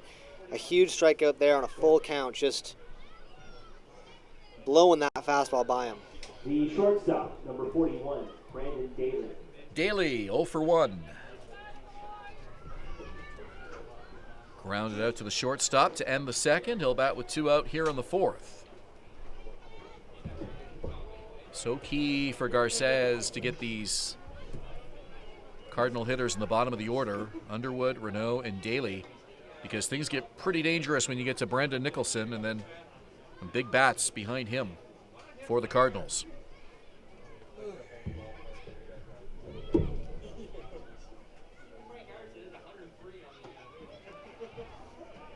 Garces behind, 2-0 the count. Well, you're absolutely right, Ben. Important to get Daly out here before the lineup turns over. And a very uncharacteristic 2 straight balls to open off the at-bat from Frank Garces here. Usually a pitcher who pounds the first pitch strikes. On the ground, shortstop Carson Burns on 2 hops. Makes the off-balance throw, and it pulls the first baseman Adam Ott off the bag. Scampers over to pick it up. And advancing all the way to third is Tanner Rempel. So an error to Carson Burns. Very uncharacteristic fielding error from Carson Burns at shortstop. The 3rd error of the game from the Baycats. And that'll put runners on the corners with, I believe, 1 out. Scoreboard says 2. I could be wrong. Yeah, there are 2 out in the inning, Underwood and Renault both, but Burns forced to make a running off-balance throw. The speed of Daly made that a high-pressure situation for Carson Burns, and he couldn't get a good throw off. Not the easiest of plays, but definitely one that Carson himself, I'm sure, would say that he should have made. And it's the 3rd time through the order now. Brandon Nicholson here against Frank Garces, and he finds the corner with a strike, 0-2. The whole 3rd time through the order theory hasn't really affected Garces much this season when you go back and look at his body of work. 0-2 pitch. Swing and a miss! The Cardinals can't score in the 4th. They strand 2, and we're through 3.5. Tied at 3 as we go to the bottom of the 4th on Baycats TV, Rogers TV in Barrie, and Cable 14 in Hamilton.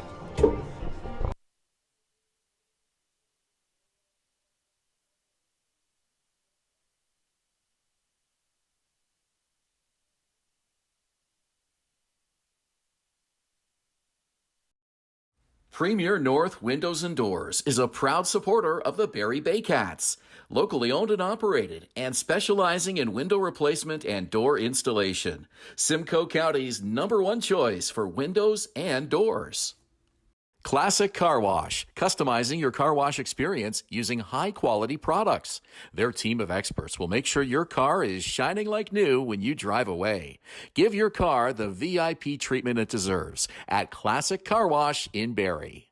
The Collingwood Brewery at 10 Sanford Fleming, producing delicious lagers, ales, and seltzers since 2014. The proud home of the Baycats Brew. Check out their retail shop and tap room and select products at the LCBO, beer store, and grocery stores. Cheers and go Baycats!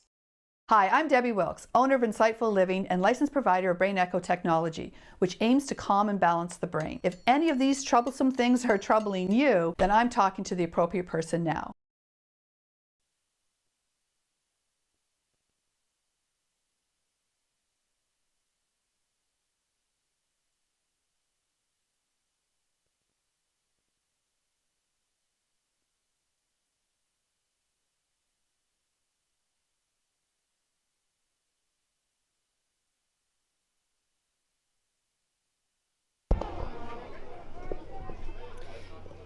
Welcome back to Vintage Throne Stadium for this bottom of the fourth inning, brought to you by Clarkson Bins and Junk. The first inning was brought to you. First inning was brought to you by JC Unlimited Contracting, design, supply, build, renew, renovate, servicing Simcoe region for over a decade. That's Dylan Quinn. I'm Ben Davy. Sam McCoy, our in-game reporter, and the Baycats at in the bottom of the fourth inning. Burns, Tuck, and Ejo to face Colby Ring. Burns showing bunt. And it's a good one. Ring up with it, makes the quick throw, and it's in time for the out. Well, that was a missile by Colby Ring right off the mound. A good bunt by Burns, but not good enough to get him on. Baycats open the inning with an out. That'll bring up Avery Tuck. Well, I like the word you used there, missile. That is the perfect way to describe that throw by Ring. That had as much velocity on it as any pitch he's thrown tonight. And there was zero margin for error with Burns literally burning it down that first base line. So here's Tuck. He's 0 for 1. Gets ahead in the count, 1-0. Well, this game has had a little bit of everything and really impossible to predict so far. Weren't quite sure how this series would open, and so far, both teams making mistakes. Tuck hits this one to left. It's a long way, and it's a fair ball. Extra bases for Avery Tuck. He stands up and cruises into second with a double. Well, Ben, you mentioned it earlier on tonight, as Avery Tuck's a guy you were looking to bounce or to improve in his batting average in this series, and you see it right there. In the 9 spot, if he can get hot and flip the order over to Kenise Ejo, really acts as a great transition man, and now with a runner on second with 1 out, the Baycats have another opportunity to bring another guy home.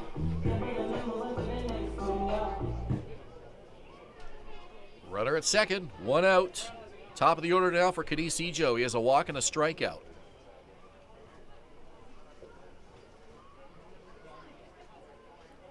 Ring checks the runner. Tuck has speed. Pitch is high. And the count is 1-0. Well, we were talking during the break. This 3-3 tie, obviously still anybody's ball game. We're not even halfway through it yet. But which team feels more fortunate to be in a 3-3 deadlock right now? I said Barrie initially, but then you pointed out Hamilton's got to feel pretty fortunate as well, because with the Barrie base running miscues, this game could quite easily be a bigger lead for Barrie. Well, you're right, Ben. You can make an argument for both sides, and that really is the definition of playoff baseball. Is just unpredictability out here tonight. And the Baycats are fortunate that Hamilton hasn't capitalized on a lot of those runners in scoring position, but the Hamilton Cardinals are also fortunate with those base running miscues. And as we enter the second half of this ball game, it's going to be very interesting. And a 3-3 tie here, as crazy as this game's been, I'm excited. I don't know about you, but playoff baseball is nothing better. I'm excited to see how this game progresses into the latter half of tonight. Well, that's why we throw the regular season stuff out the window when the postseason begins, and the players do that as well, because nothing really matters when you kick off a playoff series. Everybody's got an even record, and that resets itself with each series, obviously. And the key here for each of these teams is to win 3 games before the other team. That is all that matters, and everything that happened in the regular season is somewhat irrelevant when the playoffs begin. But it will be interesting to see whether these teams clean it up in Game 2 and Game 3, and as this series unfolds. Kind of had all the sloppiness here through 3 innings in Game 1. I'm sure each manager, Dean Castelli and Josh Matlow, will have some things to work on and discuss with their players after tonight's game, regardless of the outcome. Ejo draws his second walk of the game. Well, 2 on for the Baycats. I may be suspecting a little bit of playoff jitters here from both teams. I expect them to clean it up in Game 2 and maybe even clean it up past the 4th inning tonight as Adam Odd steps into the left side of the batter's box with 1 out. It's always a bit of a transition for the players, too, from the regular season to the postseason. Not to make excuses for them, but, you know, sometimes just trying to sharpen your focus a little bit can have a little bit of a backwards effect, I guess. You're going out there and maybe in your mind overthinking things or doing things a little bit differently. There's a long fly ball off the bat of Adam Odd. It's to center field. It's deep, and it is in play. A fair ball. Fired back in. 2 runs will score. It's an RBI double for Adam Odd. Well, that ball was hit to the deepest part of the yard, and if it was hit anywhere else, it's probably a home run. Just an absolute missile off the bat of Adam Odd out to center field. That'll put the Baycats up too. A huge hit there, a huge double from Adam Odd in the 4th inning. I'm not sure if that hit the fence or bounced in front of it, but that was hit to the deepest part of the ballpark, 405 feet, straight away center field, and Odd just missed. Not many people who can hit it out to center field. I believe we've seen Ryan Rio do it this year, and I believe it went off the wall a few inches shy of trotting around the bases. So Odd brings home 2, Tuck and Ejo. He's at second with 2 RBIs on the double, and now Starlin Rodriguez with 1 out. 5-3 Baycats. Well, I mentioned that it's hard to hit it out to center field. Here's a man who could do it. Starlin Rodriguez with 8 home runs on the year in a lefty matchup. He loves to sit back on that curveball. If you can find one here, I wouldn't be surprised if he sent it out to left center field. 3rd lead change of the ball game, and we're still in the 4th inning. Breaking ball low, and the count 2-0 to Starlin Rodriguez. RBI double to bring home Barrie's first run in the 1st. Struck out swinging in the 3rd.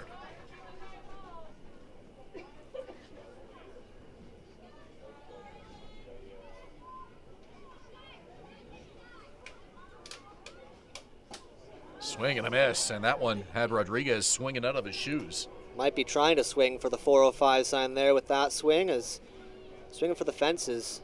And you can feel a little bit of a momentum shift in the stadium right now, as that Adam Odd double might have been the shift that the Baycats needed to turn this game around and possibly run away with it without looking back, as they're up by 2 in the 4th inning here.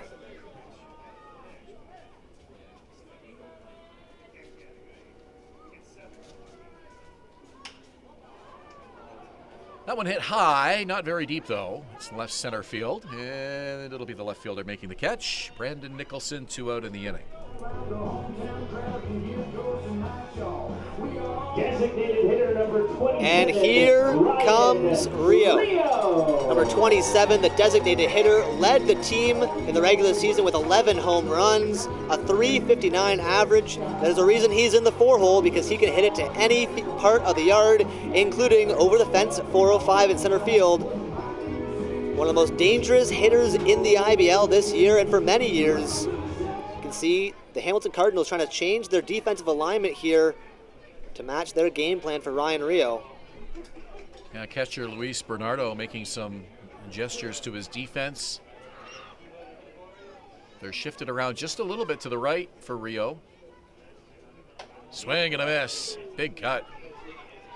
Well, our friend Julius Hern has pointed out on the broadcast many times that you can't really shift Ryan Rio too much, as he is very good at hitting it to any part of the yard. He can hit it to left field, hit it to right field, and you can't do much of a drastic shift on him at all, because he'll make you pay for that.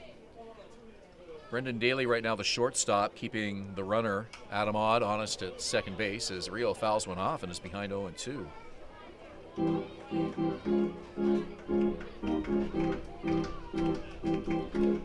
Rio got to Ring with an RBI double in the third, but struck out against him in the first inning, and now Ring ahead of him, 0-2. Big pitch coming up here. Got to be looking at a breaking ball here if you're Ryan Rio. Here it comes. And good patience as he takes one low, 1-2.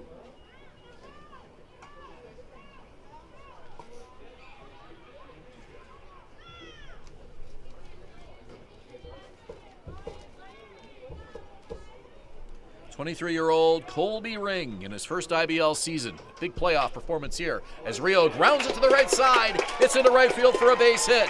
Duncan up with it. They're going to send the runner home, and Duncan makes no attempt. In to score easily is Adam Odd. And Barrie with their biggest lead of the night now, 6-3. Well, he got the breaking ball. Colby Ring loves to throw those ahead in the count, and he did not miss it, sending it on the ground through the gap between second and first, and that'll put the Baycats up 3. It's now 6-3 in the bottom of the fourth inning, bringing up Roy Sando, the second baseman. Conference on the mound as the Cardinals have activity in their bullpen. We'll see how long they go with Colby Ring here tonight.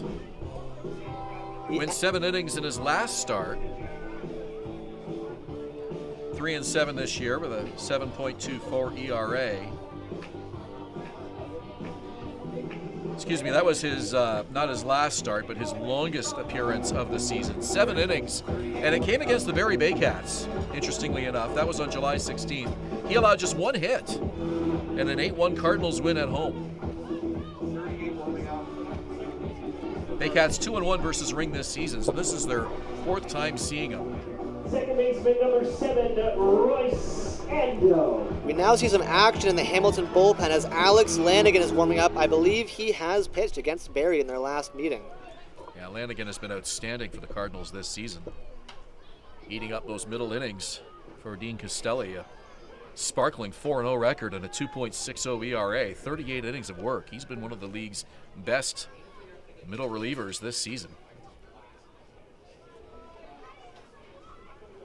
Royce Ando has reached base twice. Thrown out at second, actually, and ending the bottom of the first inning, but then he reached on a single in the third. Well, with a playoff series that can be as short as just 3 games, you want to make sure your best pitchers are getting the bulk of the load.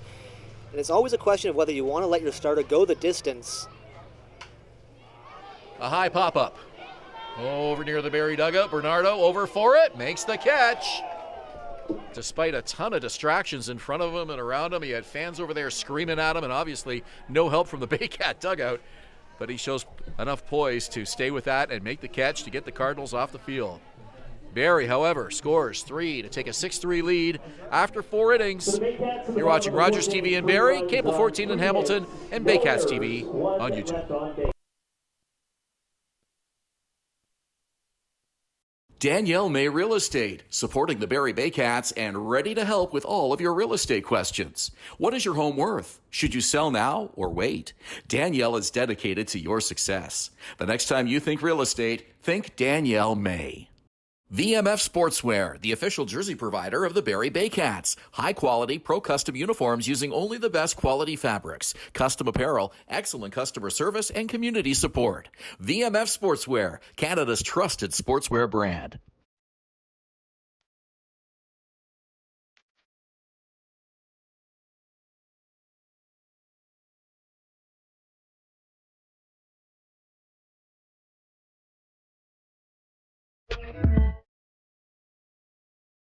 BarrieToday.com. Local news, weather, Baycat scores, and more. BarrieToday.com. Your community, your news.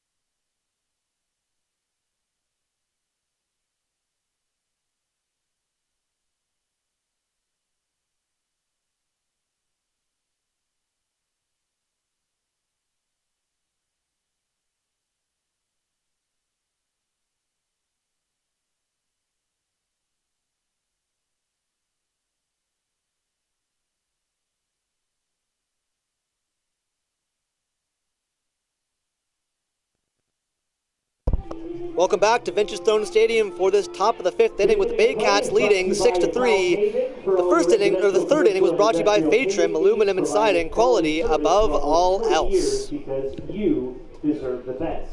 We're through. Dylan Quinn, I'm Ben Davy, and Sam McCoy will check in with us once more before the end of the game. Quinn Cotton to lead it off here in the 5th inning. Frank Garces makes his 90th pitch of the game, and it's a called strike. And 90 pitches through 5. I mentioned it before the break last half inning, but if you're Josh Matlow and you might only get 3 games this series, it's always a question of whether you want to stretch Garces this game and risk throwing him later, or do you kind of have him on a shorter leash and save him for maybe game 3 or 4? I'm curious what your opinion is on that, Ben. Pop up, infield, right side. Adam Odd makes the easy catch for the out. Well, that's a good question. You got Jeffrey Nunez and you got Juan Benitez, who will presumably get a start in this series as well. So I would be surprised if we see Frank Garces in game 3. I would think 4 or 5 would be more likely if the series goes that far. If the Baycats can get through this series and sweep it in 3 and only use Frank once, then that sets up round 2 for him to be the opening game starter. I'm sure that would be the ideal scenario for Josh Matlow.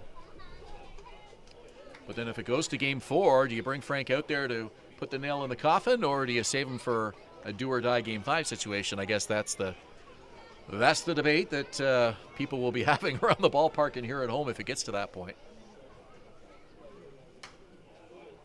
I think in any situation, if it's a must-win, you definitely want your best pitcher on the mound, and for Barrie, clearly that has been Frank Garces this season. Yeah, well, it's a tough question, and the easy answer is you beat him in 3 and you don't have to worry about it. If you use him in game 4 and you win it in 4, then you've achieved your goal, but you can't use him in game 1 of round 2. So, swing and a miss. Of course, you don't want to look too far ahead either. Absolutely. And Garces is a guy who has surpassed the perceived pitches limit. As we've seen, 100 is usually the limit. Garces already at 90. We've seen him climb all the way up to 150 this season multiple times. So that pitch count, not really a factor for Frank Garces this year. Swing and a miss. Garces with a little extra zip on that fastball, 2 down, and we've seen this from Frank Garces as well this season, where he seems to get better and even more unhittable as the game goes on. Number 14, Luis. Well, I said it before, but that whole third time through the order thing is not something that applies to Frank Garces most nights. Garces an outlier to many things in baseball, that being his 7th strikeout. We're in the 5th inning. The good news, Dylan, is when it comes to potential Game 4 and Game 5 starters, neither you or I have to make that decision. So true. We can predict and comment, and that's pretty much all that we have to do on our end. A fellow by the name of Josh Matlow needs to make that important decision if and when the time comes. On the ground. This could be a quick 3-up, 3-down inning for Frank Garces, and it is. Down go the Cardinals in the 5th. Boy, how badly did Barrie need that? Bottom of the 5th inning we go, 6-3 Baycats. You're watching Baycats TV, Rogers TV, and Cable 14 in Hamilton. No runs, no hits, no errors.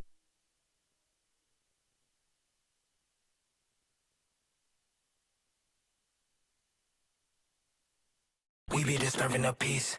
Working, we serving the streets. About to go, ain't going beast. Bang, bang, leave you sleep. Carrington comes in, and the Hard body, and and the score is James Anderson, and the Baycats win. Join us this summer at the Baycats Summer Baseball Camp.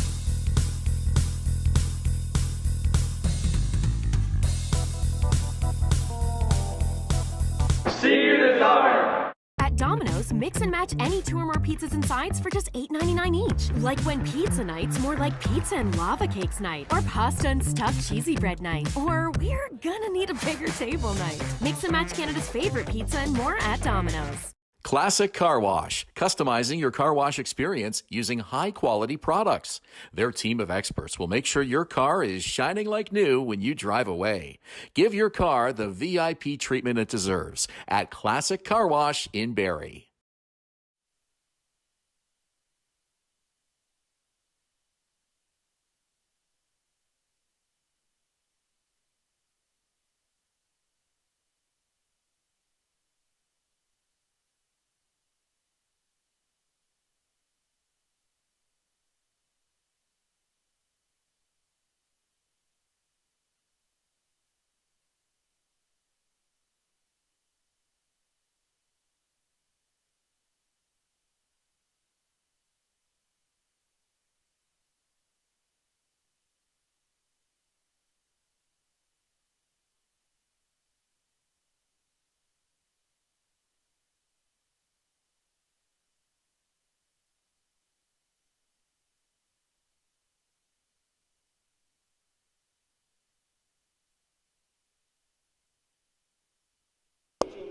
Welcome back to Vintage Throne Stadium for this bottom of the 5th inning of playoff Baycats baseball.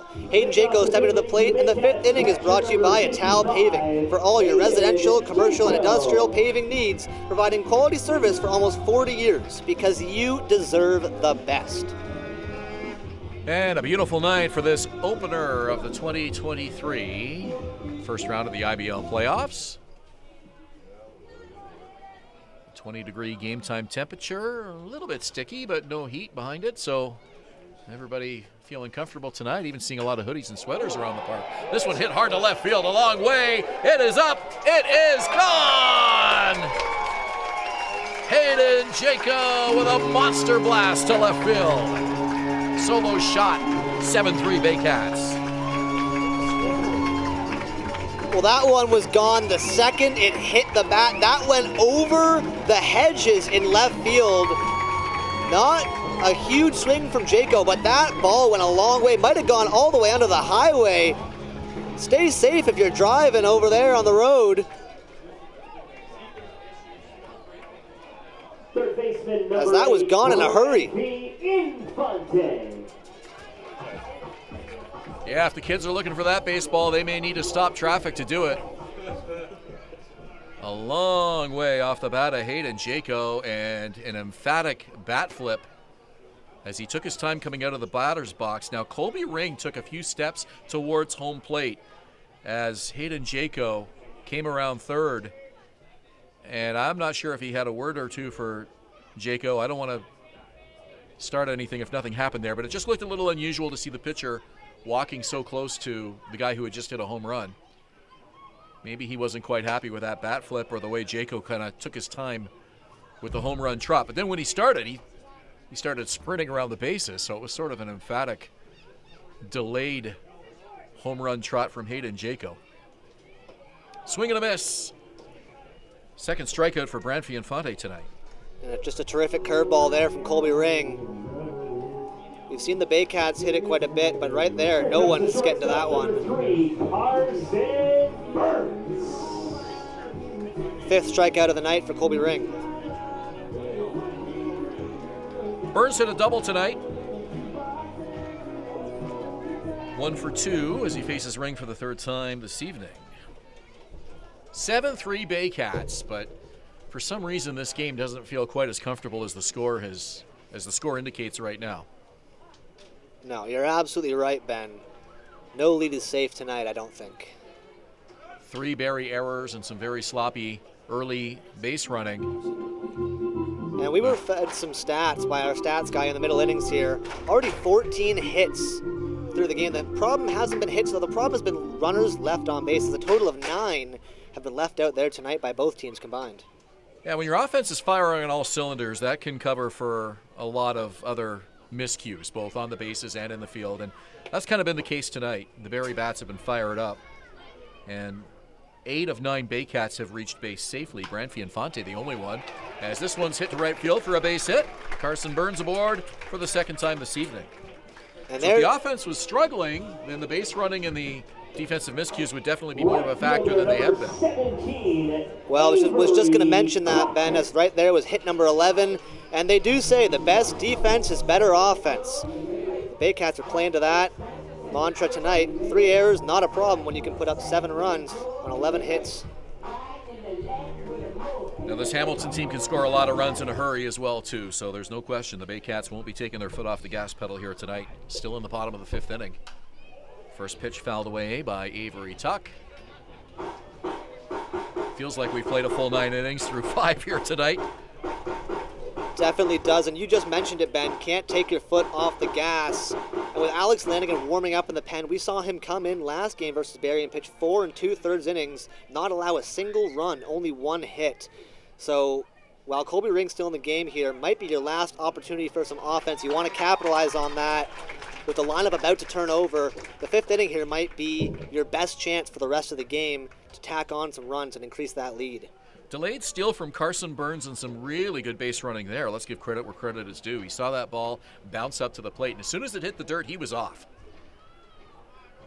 I don't think he was thinking stolen base on the pitch, but realized that he had a good opportunity when that ball was in the dirt and Bernardo was unable to get. Weeks ago between Ejo and Ring, Ejo had 2 balls that were just smashed down the left field line, both going foul, or sorry, one going foul, one just barely not making it over the wall. A lot of power on Ejo's bat.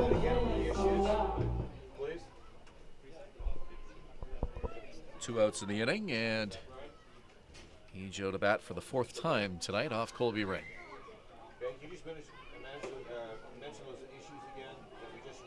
If you're experiencing any technical problems, just click refresh on your web browser there, and hopefully you'll be reconnected to us soon. We're just trying to work through a few technical difficulties here in this 5th inning. Glad to have you along, whether it's Baycats TV, Cable 14 in Hamilton, or Rogers and Barrie. Thanks for joining us here this evening. 0-1 pitch, high and in, count 1-1. Prior to Hamilton, Ring played parts of 3 seasons for the Antelope Valley Pioneers. They're in the California Pacific Athletic Conference. University of Antelope Valley is in Lancaster, California. That's less than 60 miles from Dodger Stadium. Wonder if Colby was able to take in a Dodger game or two while he was there. Fly ball, left center. Hit a long way. And it'll stay in the park, and the catch is made by Quinn Cotton. Baycats able to score 1 in the 5th, and that was a solo bomb by Hayden Jaco to left field. And they extend their lead to 7-3 through 5 here at Vintage Throne Stadium. You're watching Baycats TV, Rogers TV in Barrie, and Cable 14 in Hamilton.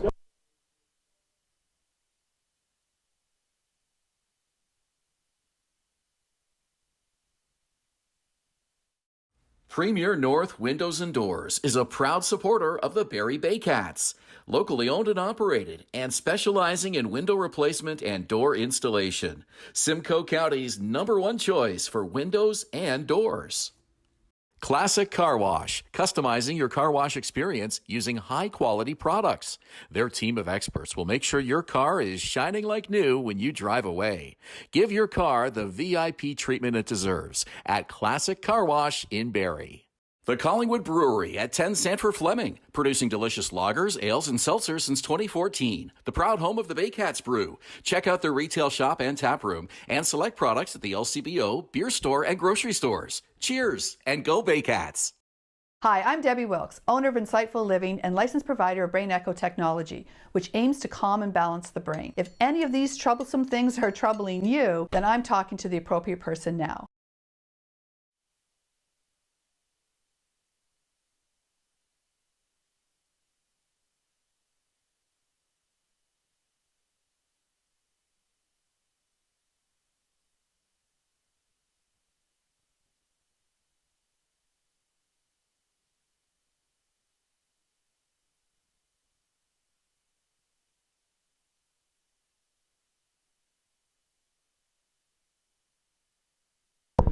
Sixth inning we go at Vintage Throne Stadium with Dylan Quinn. I'm Ben Davy. Let's go to Sam McCoy with an in-game report. Well, Ben, in the playoffs, you need impact players. We've talked a lot about Ryan Rion, Frank Garces, but Adam Odd has also had a great season, one to be recognized. Odd was recently named IBL Batter of the Week after getting 7 hits, a home run, and 5 RBIs. His season batting average finished at .390 with a career-high 27 runs batted in. The Baycats will be looking for this production to continue as they battle for an 8th championship. Thank you, Sam. Frank Garces out here for the 6th inning. It's a 2-0 count. And Sammy picked a great day for that report tonight. Adam Odd 3 for 3 with 3 runs, as he's really been the unsung hero for the Baycats through the regular season, and they're hoping that he can produce more of the same in the playoffs. Deep left field. It's up, and it is off the wall. In play, head first slide, and in is Dennis Day-Benning with a double. Just missed clearing that left field fence. One out for the Cardinals. Garces now up over 100 pitches as we're in the 6th inning. First baseman number 44, Tanner Rampell. That will bring up the 6th hitter, Tanner Rampell. 1 for 2 tonight. We see some bodies down in the Baycat bullpen. It'll be interesting to see how Josh Matlow uses his bullpen in the playoffs and who he brings in here for these middle innings. And we'll see how long he goes with Frank Garces on the ground. To third, and it's mishandled by Infante. Can't come up with it. No throw. Everybody's safe. 2 on for the Cardinals. 4th error of the game for the Baycats. Well, the only silver lining there is it sets up the double play and actually a possible triple play. But you mentioned it, 4th error of the game for the Baycats. 5th error of the game. Sorry, 4th for the Baycats, 5th of the game total.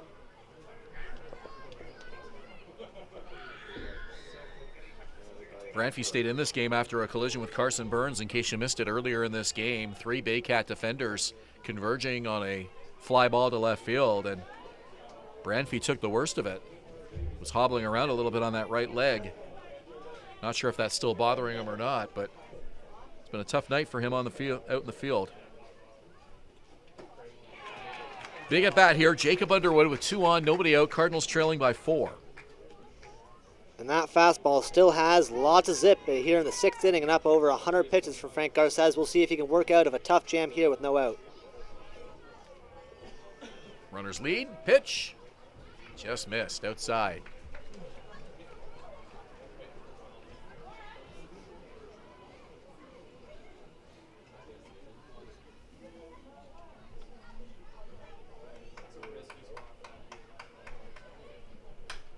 Fouled off to the left.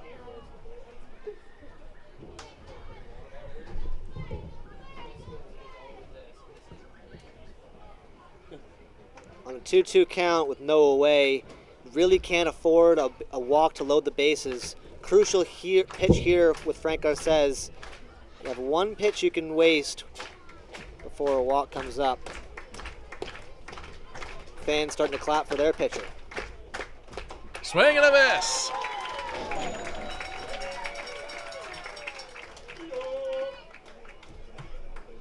Strikeout number 8 for Frank Garces tonight. As even with the 3 runs, it's still been a dominant performance from Frank Garces per usual. Garces wants to go as deep into this game as he can, and then when it is time to turn it over, hand them as big a lead as possible. Swing and a miss. Fastball still looking pretty good. Lane Renault couldn't catch up to that. Pretty good would be an understatement. That fastball has some MPH behind it. Renault has struck out twice. Brendan Daly to follow. Here's the pitch. Swing and a miss. Garces does not want to leave this game. Just fastballs from Garces. Last few pitches. We'll see if he continues to pound the zone here on an 0-2 count. 2 on, 1 out. Fans cheering like there's 2 out. Big pitch from Garces coming up. And he wastes one away. Not a bad decision there. And Renault, showing patience, lays off.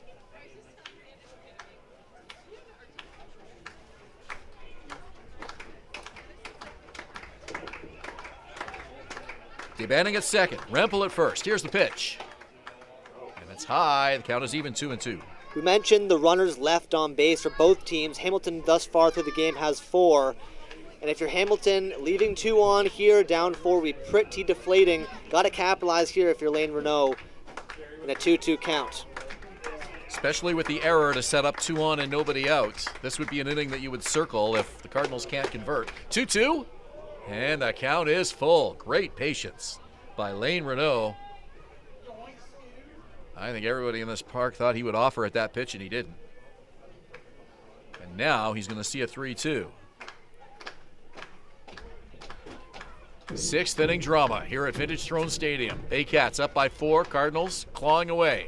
Here's the pitch. Swing and a miss! Back-to-back strikeouts from Frank Garces, and there's 2 down. Just domination from Frank Garces with his fastball tonight, blowing it by hitters. That's back-to-back strikeouts, both coming from the fastball. And if you're Frank Garces, you got to think you just stick with it. Not offering at the breaking balls are the Hamilton hitters. Non-hitter Brandon Daly, the lineup about to turn over. The game plan should be fastball, fastball, fastball from the Baycats. Garces gets ahead of him 0-1. Daly reached on an error in the fourth. Grounded out in the second.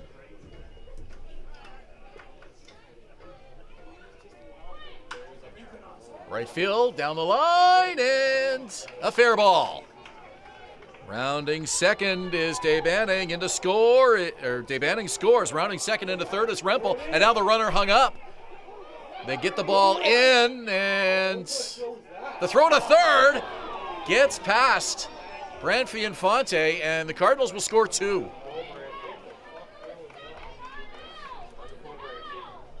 So Dave Banning in, Rempel behind him, and all the way to third goes Brendan Daly.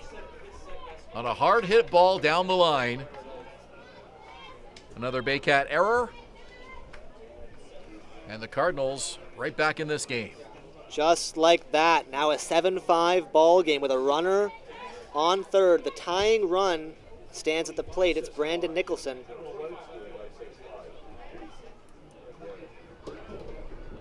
Left fielder number 25, Brandon Nicholson. Looks like Frank Garces will stay out there.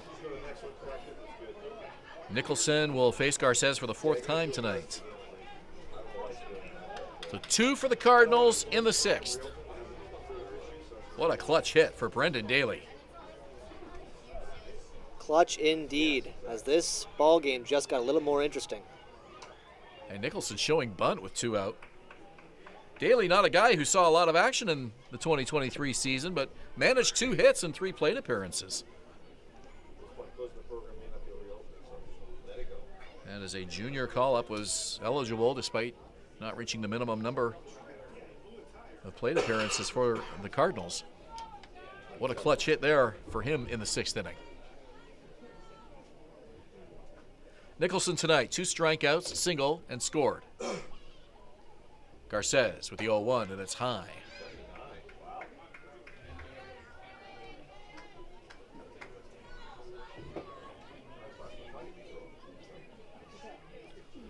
Frank Garces trying to put out the fire here in the 6th. Here's the pitch. And it's a high fastball, 1-1. Back-to-back fastballs, both missing high. You got one more out to get out of the inning. Frank Garces got to find the zone here on 2-1. 2-1 the count. We were behind a pitch. Here's Garces now from the belt. Deals the 2-1. Foul back. And it's 2 balls and 2 strikes.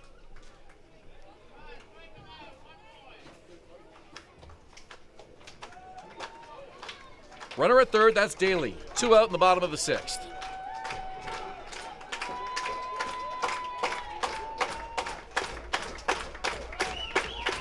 Garces in no hurry. Takes his time on the mound. Looks in for the sign. Comes to the belt. The pitch to Nicholson. Defensive swing, and he chips it foul out of play. Well, it's nothing but fastballs from Frank Garces in this at-bat. You gotta trust your stuff that's worked, and this fastball has gotten Frank Garces all the way through this game. We'll see where he goes on 2-2.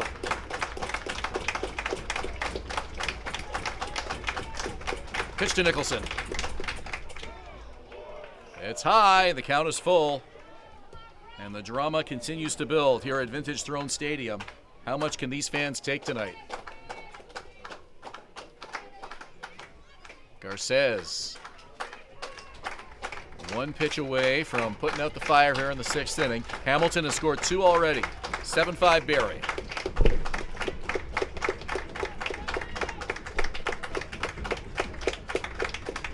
Three balls, 2 strikes, 2 outs, runner at third. And here's the pitch.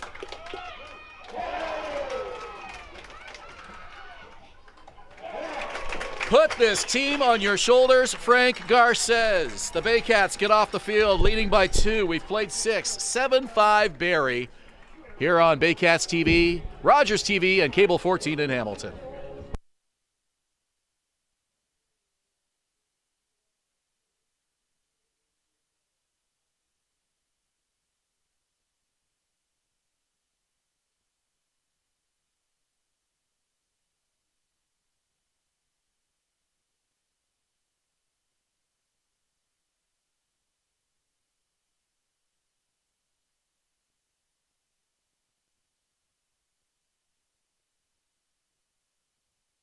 Danielle May Real Estate, supporting the Barrie Baycats and ready to help with all of your real estate questions. What is your home worth? Should you sell now or wait? Danielle is dedicated to your success. The next time you think real estate, think Danielle May.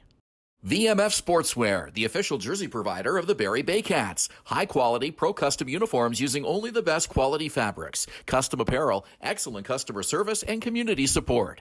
VMF Sportswear, Canada's trusted sportswear brand.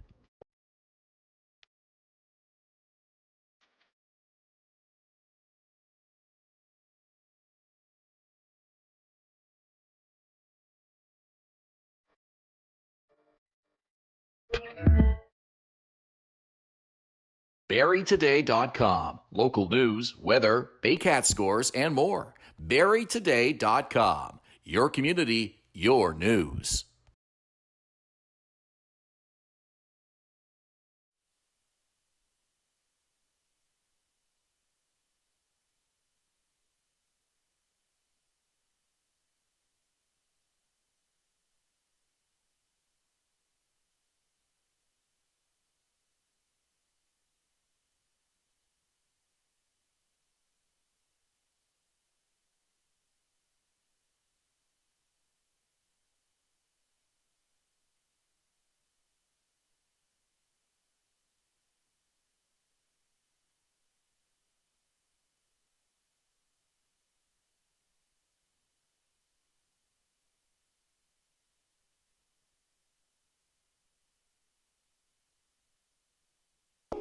Welcome back to Vintage Throne Stadium for this bottom of the sixth inning. The sixth inning brought to you by Vintage Throne Barber Lounge. Experience the tradition of quality service in a relaxed environment, redefining gentlemen in the heart of Barrie. New pitcher to tell you about, it's Alex Lanigan for the Hamilton Cardinals.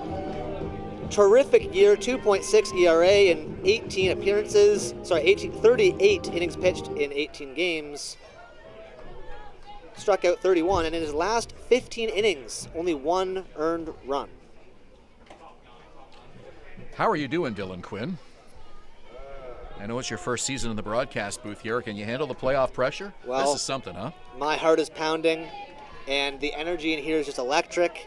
I'm loving it right now. Playoff baseball, nothing like it.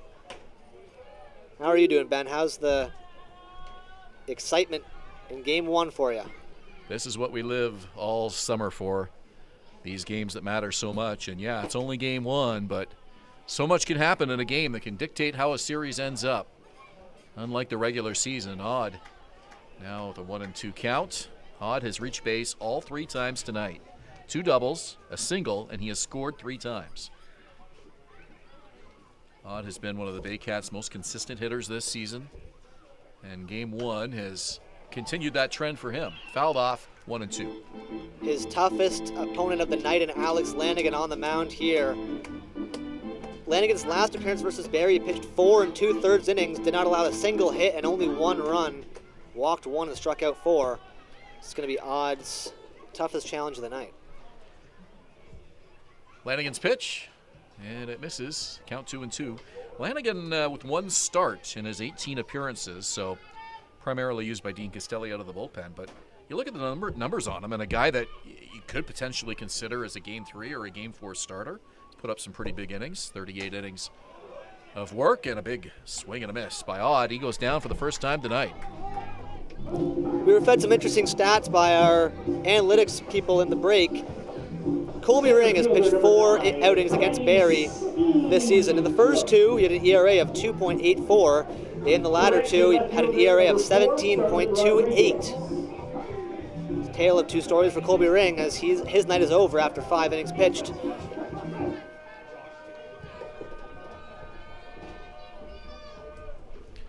Starlin Rodriguez. Tough play. The throw. Head first slide, and it's in time for the out. Nice job by Lanigan coming off the mound. Very nice throw indeed. That'll bring up Ryan Rio with 2 outs. Designated hitter number 27, Ryan Rio. Situation like that, I know a lot of fans and viewers might wonder, why would Rodriguez slide head first? You do see players try that approach from time to time, just to make in case a tag is made, you can potentially slide in under the tag. And also the other thing is when you're trying to sprint it out, sometimes the throw will beat you by half a stride. And the thinking is by making a slide attempt, you can sometimes get in earlier. Didn't work for Rodriguez on that particular play. Usually players are taught just to stay on their feet, run hard down that line and overrun the bag. Rio, it's a little flare, but it's caught by the shortstop. And a quick 3-up, 3-down inning for the Baycats. Some nice pitching by Lanigan in the 6th inning.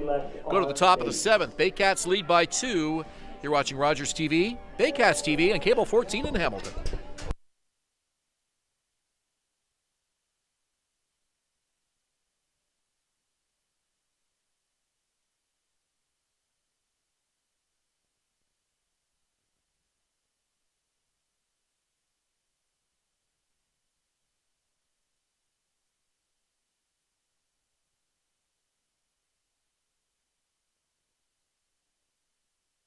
We be disturbing the peace.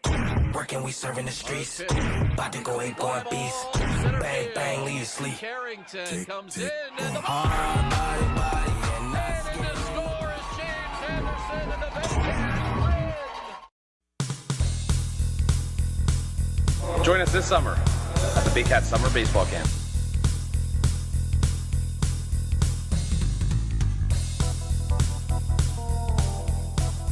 See you this summer! At Domino's, mix and match any 2 or more pizzas and sides for just $8.99 each. Like when pizza night's more like pizza and lava cakes night, or pasta and stuffed cheesy bread night, or we're gonna need a bigger table night. Mix and match Canada's favorite pizza and more at Domino's.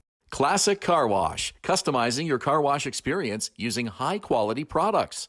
Their team of experts will make sure your car is shining like new when you drive away.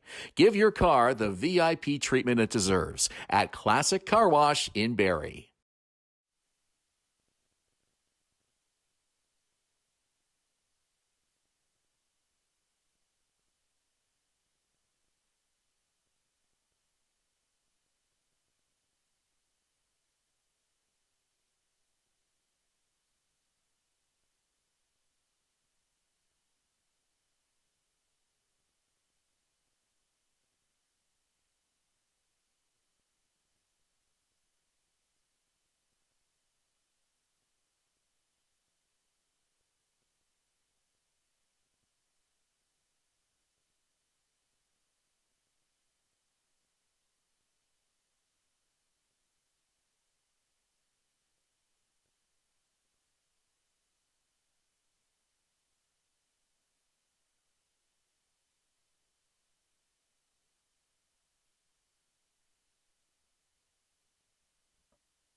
Top of the 7th we go at Vintage Throne Stadium, playoff baseball, Game 1, Series 1 between the Cardinals and the Baycats, and it's the Baycats on top by 2. Sam McCoy and Dylan Quinn. I'm Ben Davy. Quinn Cotton will lead it off for the Cardinals against Baycats reliever Brandon Hillier.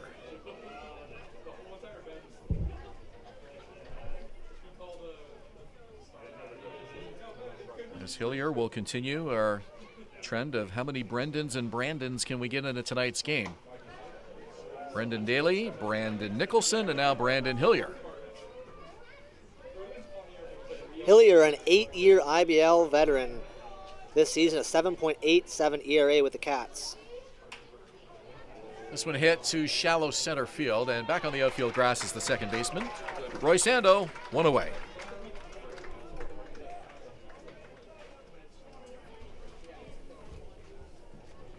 And that'll bring up the home run king, Tyler Duncan. A dangerous bat indeed. But a home run here will still have Hamilton down 1. Garces handled Duncan masterfully tonight, getting the Cardinal slugger 2 strikeouts and a pop-up. He'll try to get something going here against the Baycat right-hander reliever. Well, you mentioned Garces versus Duncan. That's a lefty-lefty matchup. Duncan now seeing a righty here. Swing and a miss. 1 ball, 1 strike.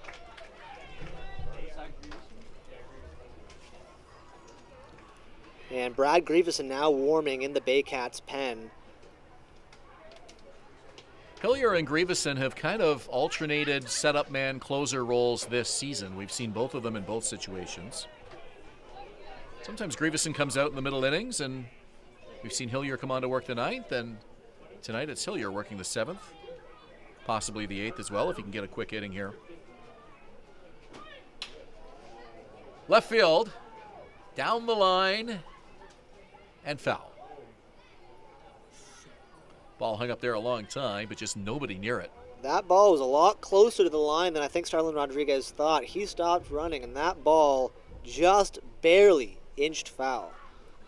Well, we had a play where the exact opposite happened earlier in this game, where Rodriguez, Infante, and Burns all converged on the ball.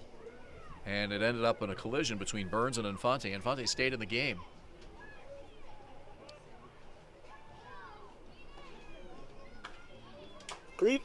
Hilliard with 2 saves on the year. You mentioned the 1-2 punch. Grieveson with 2 saves to his own name. And looking for a setup opportunity, possibly 2 innings, depending on how he handles this one. The other interesting thing with Brad Grieveson is he can start a game for you as well. He's really comfortable in any pitching situation. We've thought of him as a closer in recent years, but he can log some big innings both in the front and back half of the game. Need that versatility within your pitching staff come playoff time. Makes matchups and games very easier, much easier.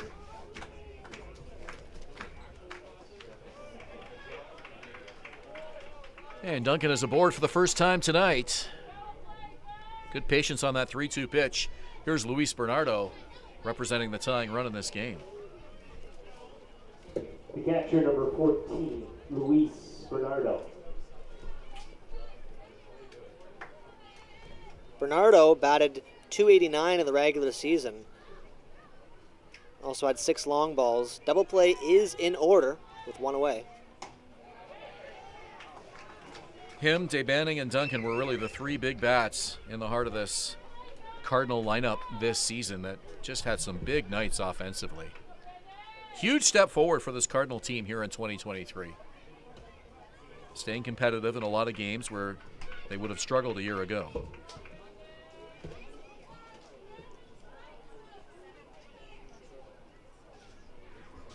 Lots of positives for GM and field manager Dean Castelli here in this 2023 season. High pop-up, middle infield. Roy Sando near second base, makes the catch, 2 down here in the 7th. Huge second out for the Cats, as that'll bring up Dennis Debanning, the DH. The designated hitter, number 16, Dennis Debanning. 65th year for the Hamilton Cardinals baseball franchise. They were known as the Hamilton Thunderbirds for a 7-year stretch before bringing back the Cardinals name in 2012. And just won IBL championship since their inception in 1958. That was the 78th season. Last year, a 12-30 record, so a huge improvement on that here in 2023. They did manage to upset the Guelph Royals in the first round of the playoffs, so that gave them a little bit of optimism heading into this season. They took that series 3-2, but fell to the eventual champions, the London Majors, 3-1 in round 2. London would go on to win their 2nd IBL championship and looking to make it a three-peat here in 2023. Yeah, we've seen tonight that the Cardinals are a true contender for that championship this year. No pushover underdog, as they're right in it in the 7th inning here. Swing and a miss. Well, it's not a team that you would call a favorite, but certainly nobody would write this team off in any series against any opponent. You look at this lineup, some pretty big bats. They can get it done offensively. The question is the pitching. Here's the 1-2 pitch, and it's fouled away. Even tonight, staying competitive in this ball game, within 2 runs of the Baycats, despite 5 Barrie errors. Baycats find themselves in a very tenuous position here in this 7th inning. And Brandon Hillier has had some terrific breaking stuff on the mound this inning. We'll see what he throws on a 1-2 count here. It's low, and the count is 2-2. Hillier wants to finish this at bat here and get Dave Banning rather than go too deep in the count.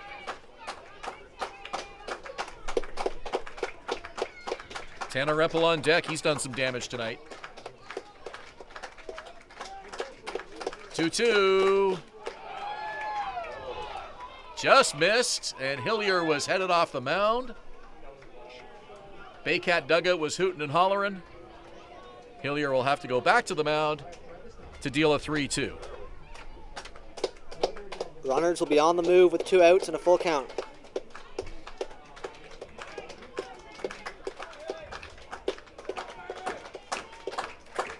There goes Duncan. 3-2. Got him! Hillier clenches his fist as he heads back to the dugout. And it's stretch time with the Baycats up by 2. You're watching Baycats TV, Rogers TV in Barrie, Cable 14 in Hamilton.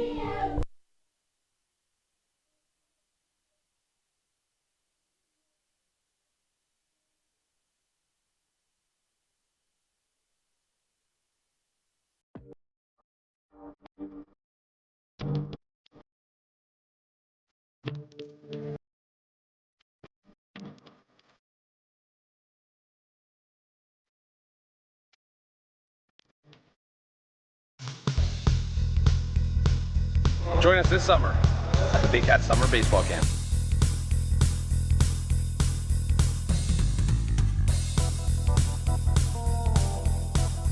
See you this summer!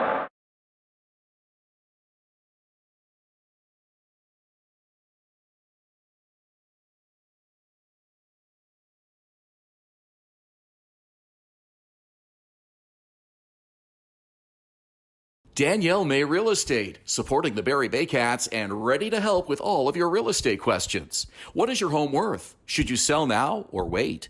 Danielle is dedicated to your success. The next time you think real estate, think Danielle May.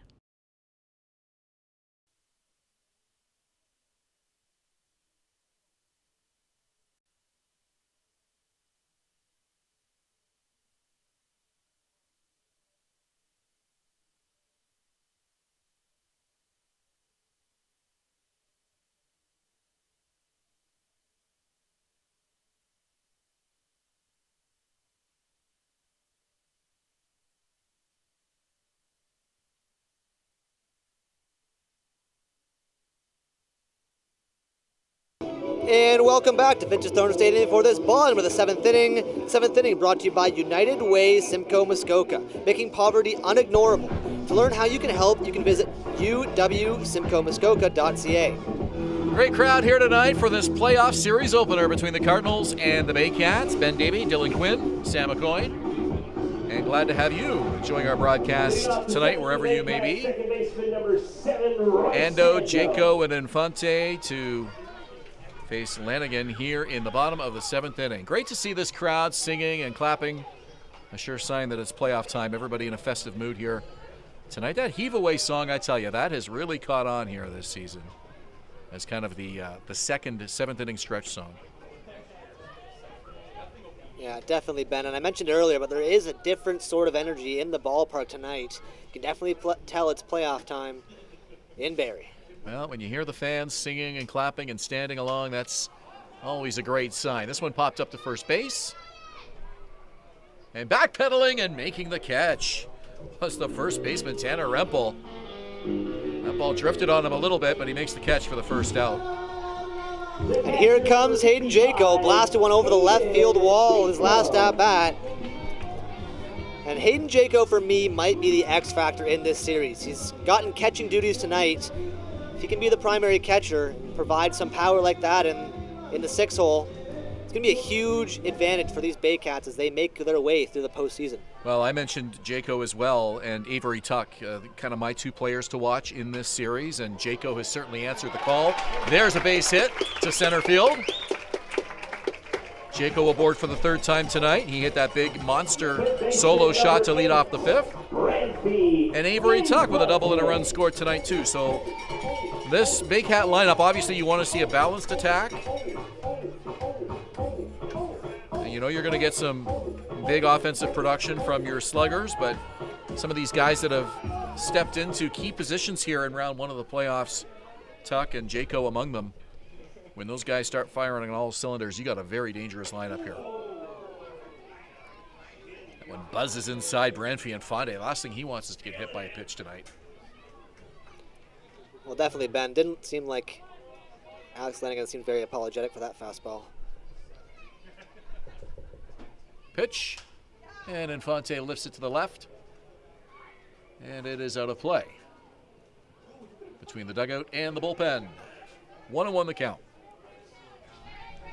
Mentioned the energy of this crowd here tonight at Vintage Throne Stadium, and I got a chance to go to Fenway Park in Boston for the first time a couple of weeks ago, Dylan, and I tell you, those fans at Fenway sing and clap to everything. Literally everything.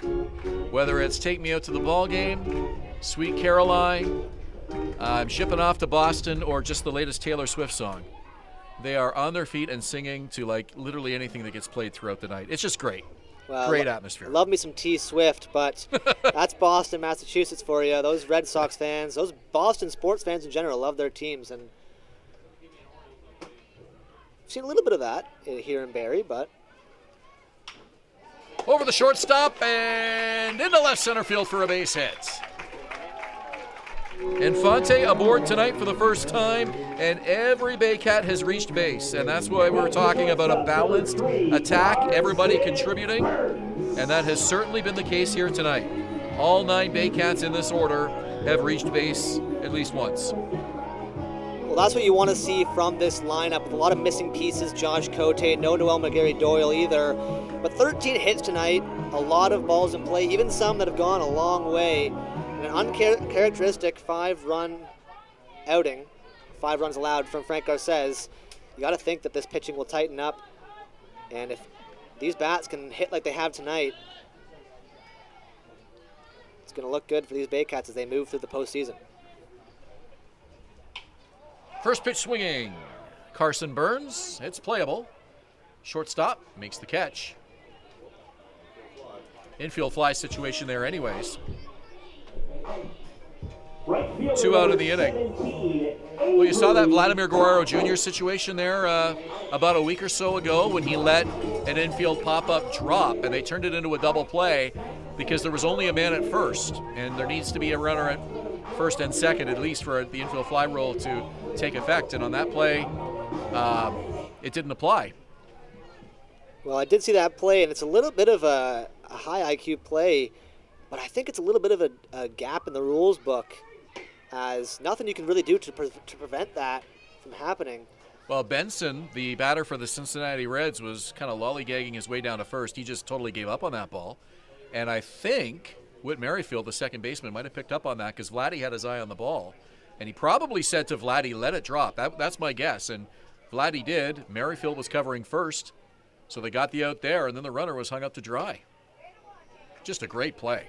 I guess the solution is always run out your hits, and that's what coaches tell you. That's what you're always taught playing baseball, and even in the pros, that rule still applies. And that's the reason why I guess the rule doesn't apply in that situation, is because in theory, the guy who hit the ball should have plenty of time to make it to first. Swing and a miss by Tuck. I know the infield fly rule is a little confusing for some fans, but the whole idea is to prevent an infielder from intentionally dropping the ball to make a double play, which was what Guerrero was able to do, and the rules didn't prohibit it in that situation. He basically took advantage of a player that wasn't hustling. And I think in that case it should be allowed. Well, if you're not going to hustle, you're basically handing the other team an out. That's not the first time that's happened before. I believe Ian Kinsler did it a few years ago, and if you're able to recognize that hitter's not running down the line, there's no reason you can't make 2 outs out of it. 3 balls, 1 strike here to Avery Tuck. Lanigan checks the runner. The pitch. Low and in. That should be ball 4. Tuck didn't realize it. Now he tosses the bat away. He thought it was a 2-1 count. It was 3-1. Well, that'll turn the order over to Kenise Ejo. We'll see if he can do some damage with 2 on. My mistake, the bases are loaded with 2 outs in the inning. A huge opportunity for the Baycats. Kenise Ejo with 16 RBIs in the regular season. Looking to get his first postseason RBI right here.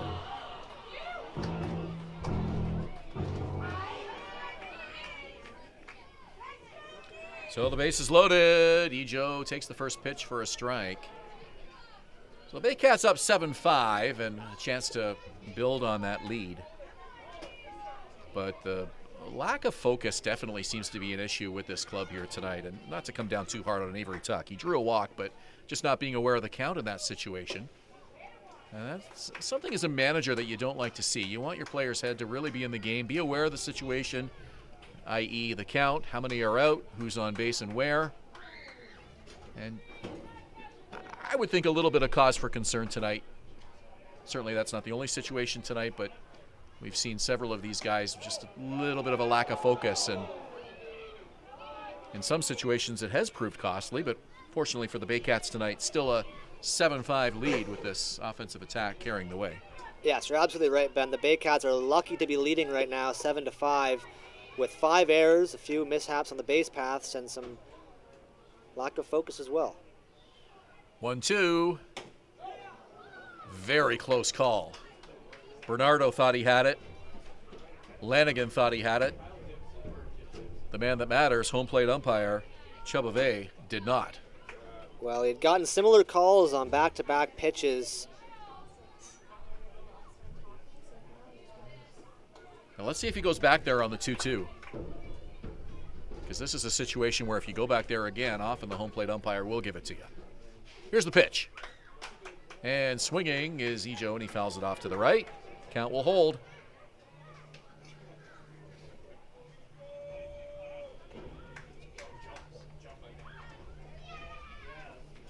This is an at-bat right here that can make a difference in this game, no question. Bases loaded, 2 out. Baycats up by 2. Jaco at third, Infante at second, Tuck at first. 2 outs, the pitch. Foul back. Just getting a piece was Ejo. Barely.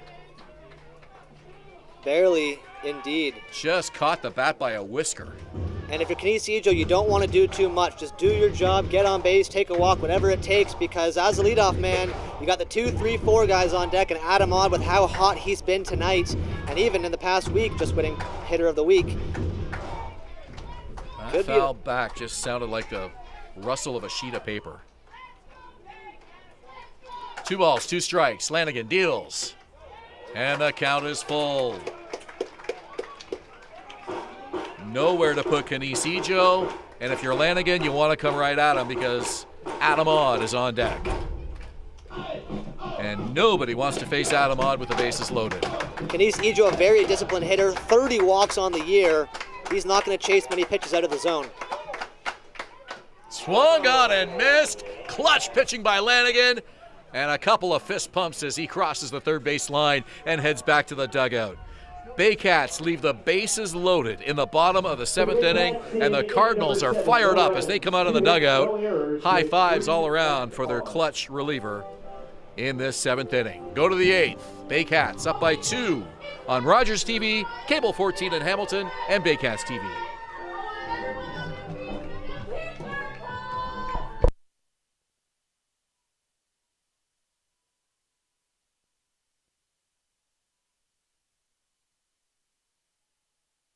The Collingwood Brewery at 10 Sanford Fleming, producing delicious lagers, ales, and seltzers since 2014. The proud home of the Baycats Brew. Check out their retail shop and tap room, and select products at the LCBO, beer store, and grocery stores. Cheers, and go Baycats! VMF Sportswear, the official jersey provider of the Barrie Baycats. High-quality, pro-custom uniforms using only the best quality fabrics. Custom apparel, excellent customer service, and community support. VMF Sportswear, Canada's trusted sportswear brand. 2 out, runners lead. There they go. Here's the pitch. This one rocked to right field. Want to come to a Baycats game? Check out our tickets at barriebaycats.com. Score at least 2. Tuck is in to score. Real behind him. BarrieToday.com. Local news, weather, Baycat scores, and more. BarrieToday.com. Your community, your news.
Hamilton Cardinals come to bat here in the top of the 8th inning. They trail by 2. What a ball game for the series opener between the Cardinals and the Baycats, round 1 of the 2023 IBL playoffs.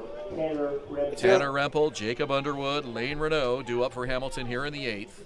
This game has had a lot of big moments so far tonight, but perhaps none bigger than that 3-2 pitch to strike out Kenisi Joe.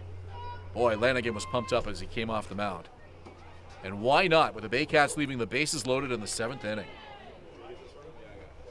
Well, if you're a fan who loves some good playoff baseball, you've got it here tonight between the Barrie Baycats and the Hamilton Cardinals. 7-5, top 8. Singles by Jaco and Infante, a walk to Avery Tuck, and the Baycats couldn't convert. And if the Cardinals come back, you will definitely look at that bottom of the 7th inning. If you're a Baycats fan, I wonder what might have happened. Adam Odd on deck with the bases loaded. I believe there's lots of moments tonight you could look at as key turning points for the game tonight. You got the base running errors in the first inning. 5 errors total for the Baycats tonight. A lot of runners left on base. And just so many changes in momentum here in game 1. Swing and a miss. 2 balls, 2 strikes.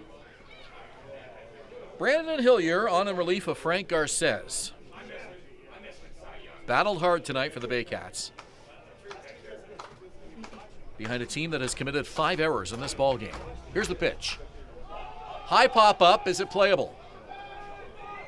The catcher, Jaco, off with the mask, makes the catch. Balls as he slides back. Boy, we almost had a similar situation with Jaco running into Infante there as he was backpedaling. Brantfee actually helped him, though, catching him on the way down, and Jaco reels in the catch for out number 1. 21, Jacob Underwood. And Jaco back behind home plate. Looks like he's going to be okay. Give Infante credit. He saw that Jaco had that all the way. Didn't try to interfere with it. Just stayed close enough. Casey had to jump in and bail him out in an emergency situation. You do see that happen sometimes, and Jaco had a good sense of where he was.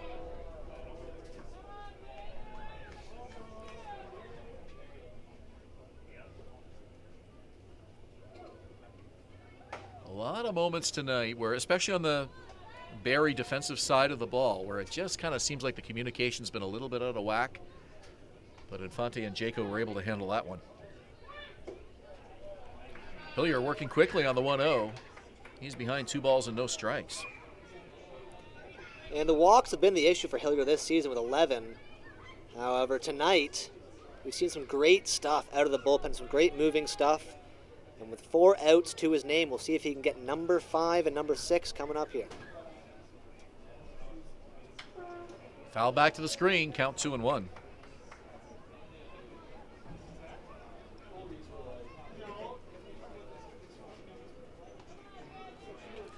Just saw the little subscribe button pop up on the screen there, and a little reminder, if you're watching us on Baycats TV, click that subscribe button. You'll get the notifications for games, and certainly that's handy when the playoffs come, as everybody's got to keep a close eye on the schedule. And make sure that you don't miss any games in this 2023 postseason. 3-1 pitch. Ball 4, just inside. Pretty close, but not close enough. And that'll call out the manager, Josh Matlow. And they're going to bring in Brad Grieveson. 7-5 Baycats here in the 8th. Pivotal inning in this ball game as the tying run will come to the plate. Rempel aboard, Underwood up next. Conference on the mound, and we do have the big burly right-hander coming in from the Baycat bullpen. Brad Grieveson will be Barrie's third pitcher of the night. We'll tell you more about him when we return. Baycats up 7-5. We're in the 8th. You're watching Baycats TV, Rogers TV in Barrie, and Cable 14 in Hamilton.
Bottom of the 8th inning, Baycats looking to get out of a jam with their veteran right-hander Brad Grieveson on the mound. When you hear Hell's Bells and Thunderstruck, you know it's Brad Grieveson time.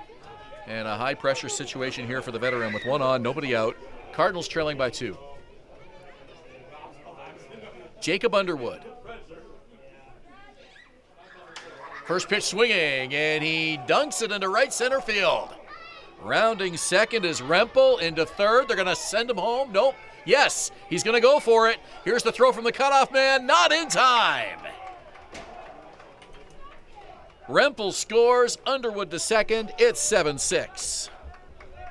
And all of a sudden, it's a one-run game. The Baycats 5 outs away from taking game 1. Hamilton Cardinals going to make it interesting here with the go-ahead run at the plate. 41, Brandon Davy. Important to get the 9-hitter out here before the lineup turns over with only 1 out. So that run charged to Hillier. Grieveson will work with a man on second. Still nobody out in this inning. Lane Renaud to the dish. Right back to the mound. Grieveson knocks it down in front of him. Checks on the runner. Throws to first. Now the throw to third.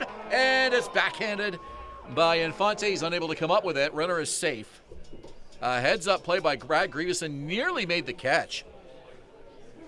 Stayed with it though, and they get the out at first base. And you'll trade an out for a runner advancing there to third base. The left fielder, number 25. No situation where a tag up happens with 2 outs. But a hit will score the runner and tie the game with the leadoff man, Brandon Nicholson, at the plate. I don't know if you'd willingly trade it out for a base in this game, 7-6, but not that Grieveson had any choice. And now showing bunt is Brendan Daly. Daly had that big triple to bring in 2 runs in the 6th inning. What a situation for him. Pitch from Grieveson. Off speed, and it's popped up. It should be over the screen. No! And it rolls down the screen into the glove of Jaco. No out. It's a foul ball. But boy, I thought that ball was well past the screen. Jaco tried to sell it to the umpire there. He's not buying it. Is that the second time tonight we've seen that? I think so. I think Jaco had another one against the screen closer to behind home plate, but that's strange to see that twice in one ball game. Well, you got an 0-2 count here. There's 2 outs, and there's a runner on third. You don't want to send one to the backstop, but you don't want to give him one to hit here. I'm trusting my stuff here if it's Brad Grieveson and sending one to the zone. Here's the pitch. Strike 3! Daly fires the bat into the Cardinal dugout and angrily heads back, and Brad Grieveson gets the Baycats off the field, but not before they score a run.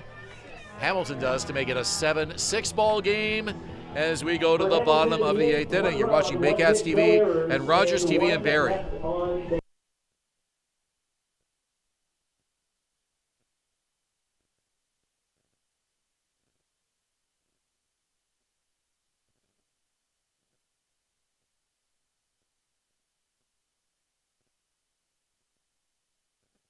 Danielle May Real Estate, supporting the Barrie Baycats and ready to help with all of your real estate questions. What is your home worth? Should you sell now or wait?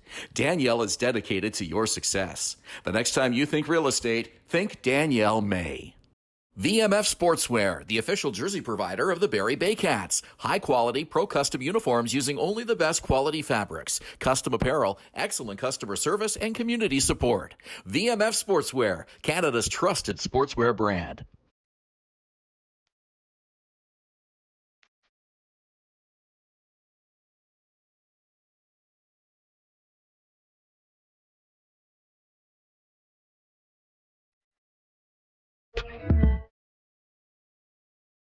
BarrieToday.com. Local news, weather, Baycat scores, and more.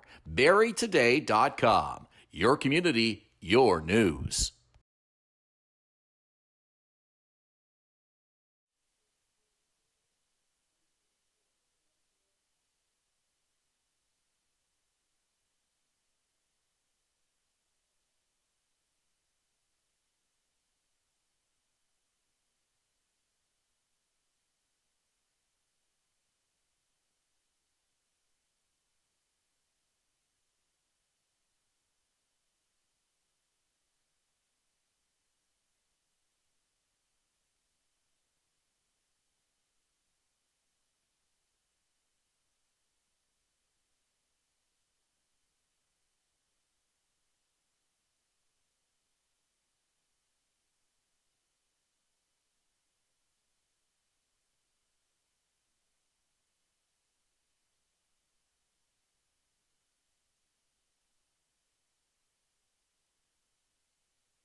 Welcome back to Vintage Throne Stadium for this bottom of the 8th inning.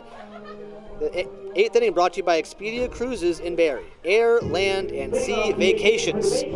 Adam Ott will bat with the bases empty. Starlin Rodriguez to follow, and Ryan Rio also due up in this bottom of the 8th inning for the Baycats. Heart of the order to face the third Hamilton pitcher of the night, Rasheal Bat.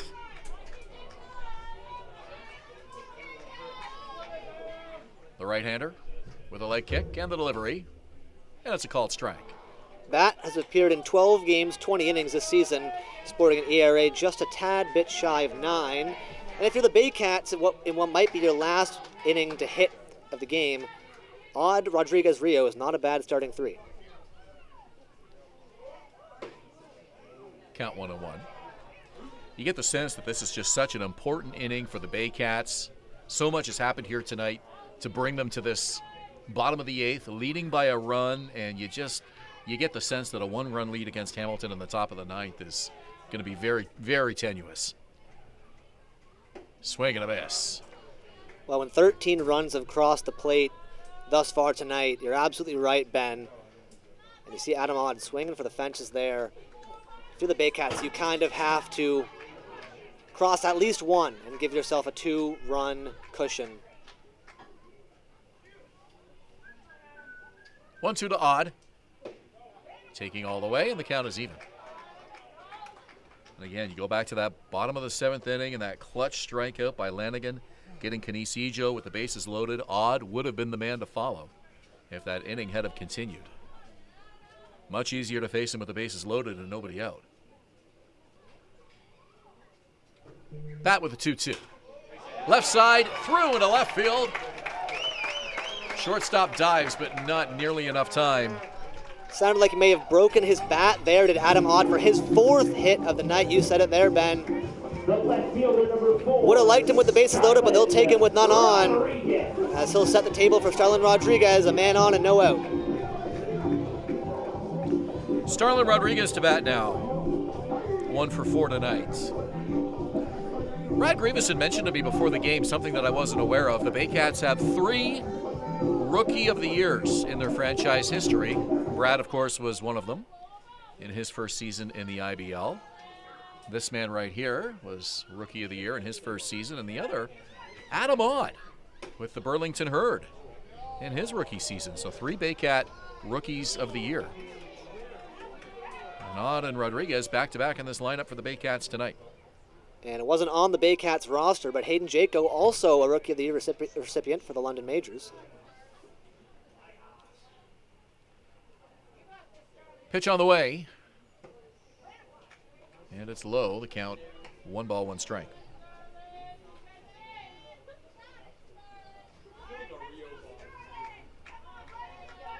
Ryan Rio, the big man on deck.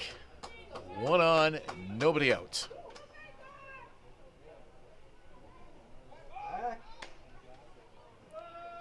Draws the throw, and he's back on his belly.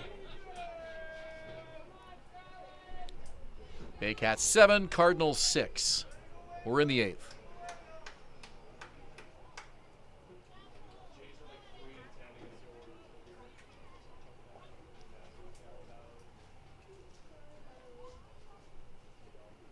Pitch from bat. Runner goes. Right back over the mound. And the out is made at second. The throw to first, and it's in time for the double play. They did not get the runner at second. My mistake. Odd got there. So Odd, who was off with the pitch, is safe at second. Well, that hit and run works very well there as it moves Adam Odd into scoring position. And with the power that Ryan Rio brings, you got to think a hit scores Odd and puts the Baycats up 2.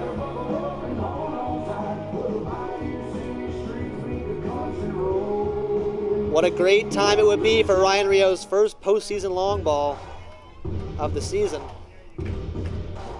The base umpires got together there for a quick conversation. I'm not sure whether they were discussing whether a play was made on Odd there at second base. I wasn't sure. Rio's going to draw an intentional walk. Probably a good decision as it enforces the force out. And Ryan Rio, was just informed by my colleague Sam McCoyne, had 3 home runs last postseason run. As he's a dangerous playoff bat indeed. That'll bring up Roy Sando. Well, Rio can do a lot of damage with 1 swing of the bat, and they will elect to work to the right-hander Roy Sando, although I'm not sure he's much easier and out, to be honest with you. Ando hit 346 in the regular season, Rio 359. But they'll take the righty-righty matchup. And Kyle Maves is on to pinch hit for Ryan Rio. An important base runner, especially with 1 out. Don't need to send one a long way, just need to find some green and bring Odd around from second. Here's the pitch. In the dirt, blocked by the catcher, Luis Bernardo. Also important to note, Jaco on deck has already gone yard once tonight. if Royce Ando could draw a walk, Hayden Jaco is one of the top candidates that you would want to have with the bases loaded in the 8th inning. Here's the pitch. Fouled at home plate. 1 ball, 1 strike. A reminder that this series continues tomorrow night in Hamilton, if you can handle it. Game 2. And then we're back here for Game 3 Saturday at 4:05. Patrick Melbourne and Chris Lazar will have that call for us here from Vintage Throne Stadium. And I am the only one hoping for a rainout so that I don't miss that game. And Patrick and Chris will be here on Saturday for that for us. And then Sunday and Monday, a couple of off days. And then we're back in Hamilton, if necessary, for Game 5. 1 ball, 2 strikes.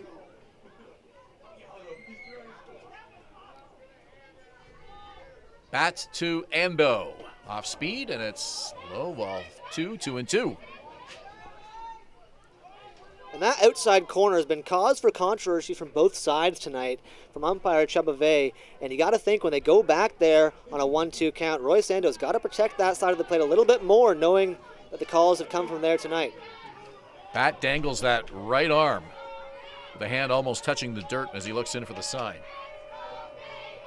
Checks the runner, the leg kick, the 2-2. Left field, base hit! A fair ball down the left field line.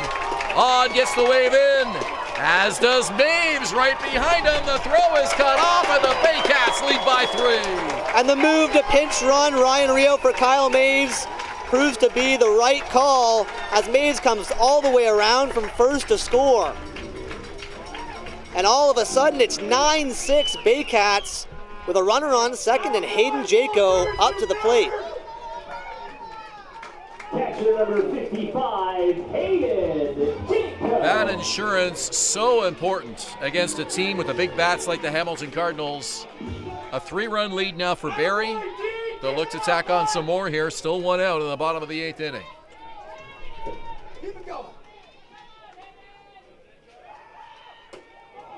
Swing and a miss. This game now 3 hours. And the Baycats in no hurry here in this bottom of the 8th inning. They're going to keep tacking on as many as they can.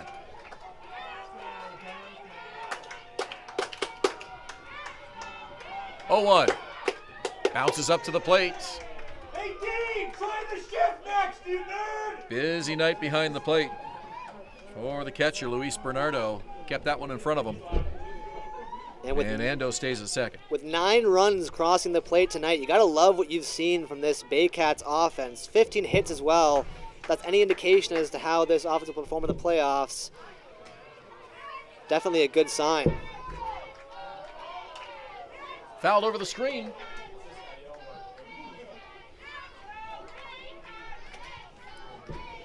One of the things I wanted to ask Dave, I never got the chance, I'm going to have to ask him off air now, is if he's ever caught a foul ball at a game here.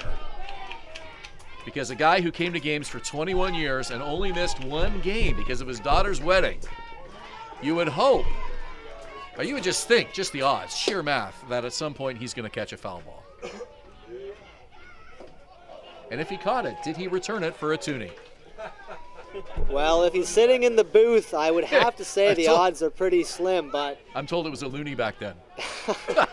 A loony back then was a toonie today. You factor in inflation. Back then, a loony bought an awful lot. 2 balls, 2 strikes, and it's a little bloop to right center field. Hangs up there long enough for the right fielder. Duncan makes the catch. And the runner goes back to second. That's Royce Andel. 2 out. And here's Branfy Infante.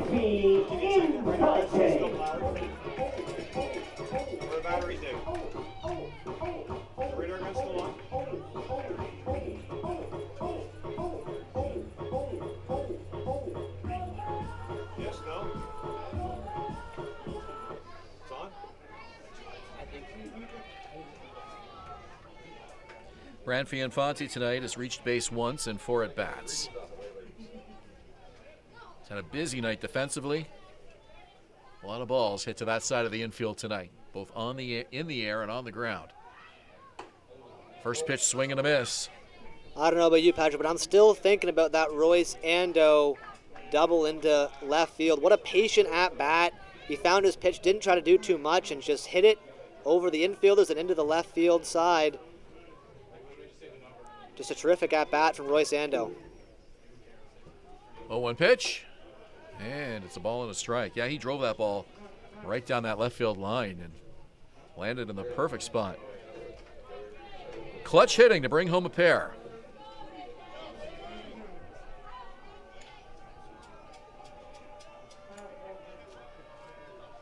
Cardinals need to get off the field here, and they got a 3-run deficit to work with when they come up to the plate in the top of the 9th inning. Called strike to Infante. He's had a tough night at the plate with a pair of strikeouts. Certainly not his best game, but maybe one of his busiest. He'd love to drive one here and keep this inning alive. 1 ball, 2 strikes, 2 outs. Bat with the pitch. Outside, 2-2.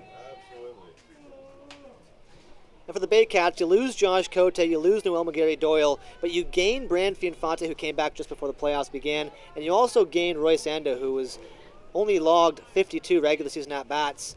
And if Hayden Jaco can take over at catcher, those are a lot of new additions that'll be very, very useful come playoff time, or in the playoffs, I should These say. guys are proven playoff performers, Infante and Ando both.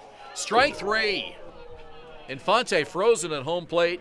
Bat gets the Cardinals off the field, but not before Barrie tacks on 2 more. They lead by 3, and the Cardinals with one last chance here in the top of the 9th inning. In game 1 of this playoff series opener. Baycats 9, Cardinals 6. We go to the 9th at Vintage Throne Stadium.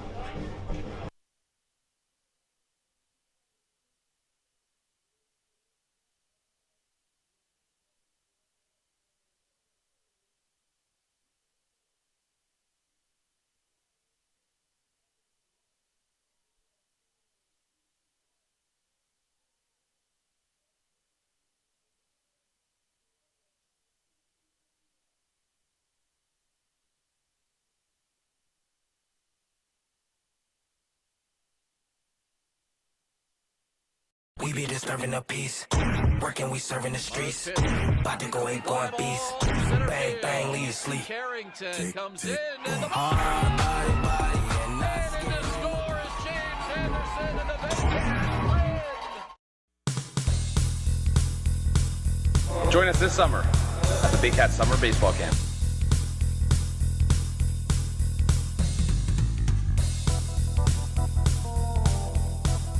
See you this summer. At Domino's, mix and match any 2 or more pizzas and sides for just $8.99 each. Like when pizza night's more like pizza and lava cakes night, or pasta and stuffed cheesy bread night, or we're gonna need a bigger table night. Mix and match Canada's favorite pizza and more at Domino's. Classic Car Wash, customizing your car wash experience using high-quality products. Their team of experts will make sure your car is shining like new when you drive away. Give your car the VIP treatment it deserves at Classic Car Wash in Barrie. Dylan Quinn, Sam McCoy, Ben Davy, top of the 9th inning. Baycats up 9-6 over the Hamilton Cardinals in game 1 of the first round of the 2023 IBL playoffs. Quinn Cotton to lead it off against Brad Grieveson, and how fitting in this 1,000th game in the franchise history that Brad Grieveson, the only current player who was on the first Barrie championship team in 05, has the ball here to try to nail this one down for the Baycats. I'm not sure Josh Matlow is thinking that, but that is still just a nice little footnote here to tonight's game.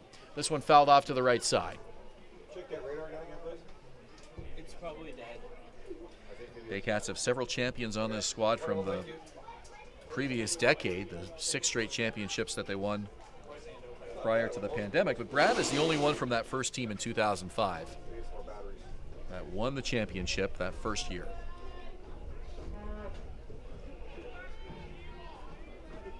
Here's the pitch, inside. Count 2-1. And if you're Josh Matlow, a lot of things to work on going into game 2, but there's also a lot of positives to take away from game number 1. Popped up. And it's out of reach. That's one you could have caught. Sam McCoy definitely should have caught that ball. Sam? James caught it. Oh, James caught it, our stats guy. All right, good. No, he didn't catch it. It hit the middle. He got it on a bounce. He got it. That was not a catch. You can't call it a catch if it bounces off the... He got it. He got it, but he didn't catch it. I heard that thing hit metal. A short hop, picked up by Infante, makes the throw. Tag applied. And Adam Odd with a great effort to come down with the ball. Tried to make a spin tag. He thought he got him. Definitely thought that he tagged him there. Puts the tying run on deck with the ever-dangerous Tyler Duncan stepping into the left side of the batter's box. The right fielder, number 5, Tyler Duncan. I'm not going to let this one go. Sam McCoy should have caught that ball. Would not have been an out. He caught it on, James caught it on the bounce. But if we're playing baseball, that's not an out. That is a runner on first base. It's easy to catch it on a bounce once it's hit the bleachers and caromed off to you, but foul back to the screen. I should point this out. Josh Matlow, the manager, was on that 2005 championship team as well. Thanks to Tim Clark for pointing that out to us. I was thinking along the roster of players, but Josh as well, part of that team that wasn't expected to win. But they did it and created an unforgettable memory for fans here in Barrie who were following the team at that time. Close call. Grieveson doesn't get it. 1-1.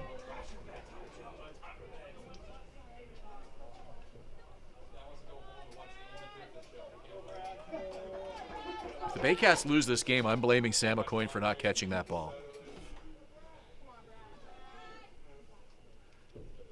Am I wrong? Yeah. The shift in momentum of the entire game was Sam McCoy missing that foul ball. Did you realize it was coming towards you, Sam? No. Oh, you didn't realize it. All right. That It was ball, right there. I didn't even see it. yeah, that's true. That's true. We are under a bit of an overhang here, but Maybe Brad Grieveson can make up for it and get 3 outs and take game 1 for the Baycats. 1 ball, 2 strikes. Runner on. Tying run on deck. Pitch from Grieveson. On the ground. And it's through into left field.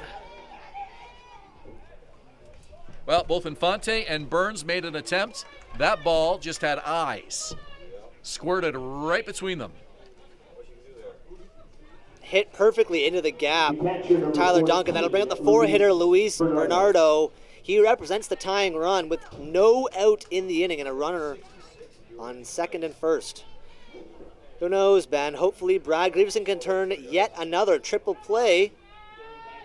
Get him out of it. Well, wouldn't that be a fitting finish to this ball game? And if it is, you're buying my next lottery ticket, Dylan. Because the odds of that happening are what? Oh, here we go. To short. And it's mishandled. They go to second. Did they get the out there? No signal from the umpire. Doesn't look like it. Well, I was watching Don Michelle closely for the call. Didn't see it, but safe all around. Oh, there was your ground ball triple play. Designated hitter number 16. Well, the bases are loaded. There are no outs in the inning, and the Hamilton Cardinals trail by 3. The go-ahead run is at the plate, and Brad Grieveson still needs 3. The triple play is in order. Well, it still is. The bases are loaded here. Nobody out. First pitch from Grieveson. It's a fastball for a strike. So that is the 6th error of the night for the Baycats. Second by Carson Burns as well. And if you're Brad Grieveson, who's a ground ball pitcher, you have to trust your infield. Fouled off to the right. No balls, 2 strikes. The runner on third does not win the game. If you're Brad Grieveson and you can turn 2 here and eliminate 2 base runners, you eliminate the go-ahead run at the plate. You got to play for ground balls here and trust your infield. And it's a little flare in a shallow center field for a base hit. 1 run will score. Cardinals taking this 1 base at a time. Another hit for the Cardinals, 9-7. Bases remain loaded. Nobody out. Well, that'll bring up Tanner Rampell, another guy who hit over 300 this year. Not a huge power hitter, only hit one long ball. But all the Cardinals need here are hits, and that's going to draw out the manager.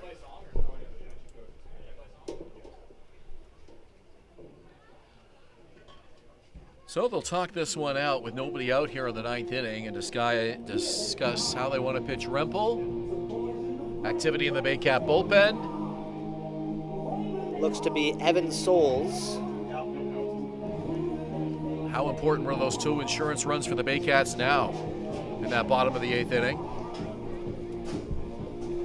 Baycats took a 9-6 lead into that inning. Or sorry, it was 7-6 at that point. 7-6, added a pair to make it 9-6, and now the Cardinals making it 9-7.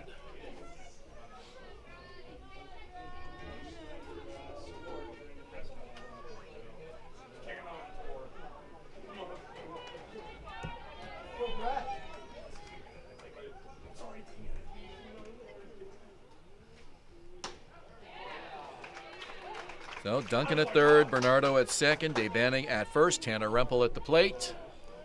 A huge first pitch strike from Grieveson.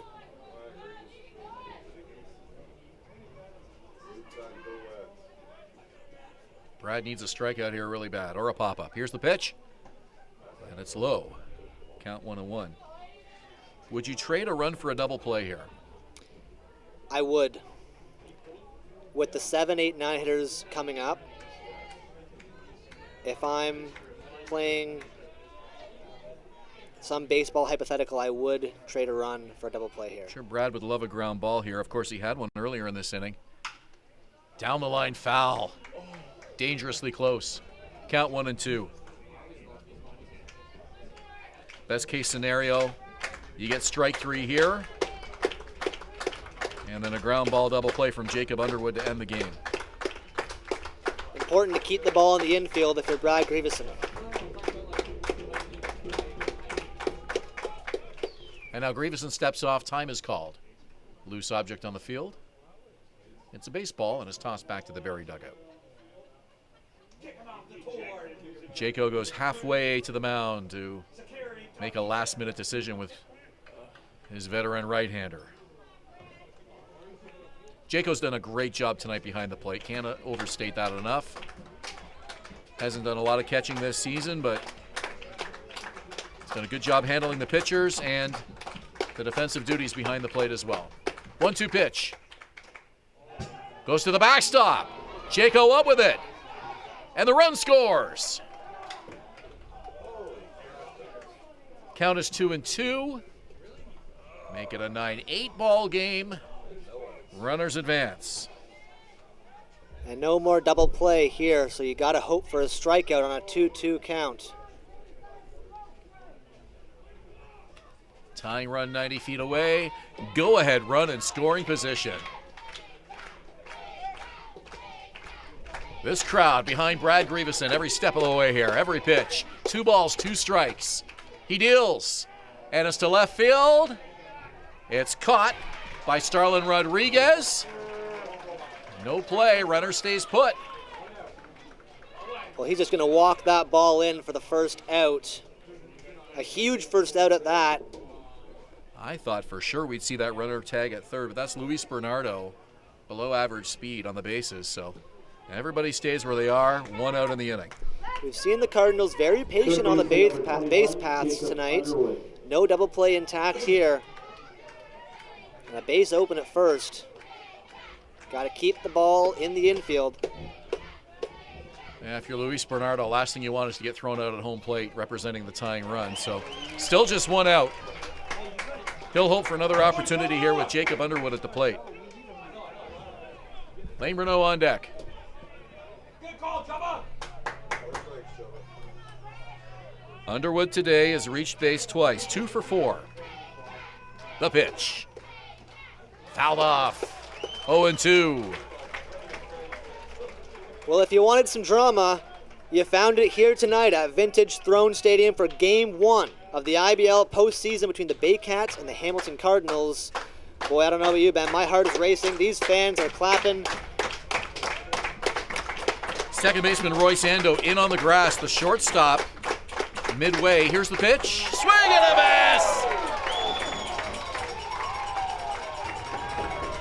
What a strikeout from Brad Grieveson, 2 down. Not a strikeout pitcher, Ben, but they needed it there and they got it.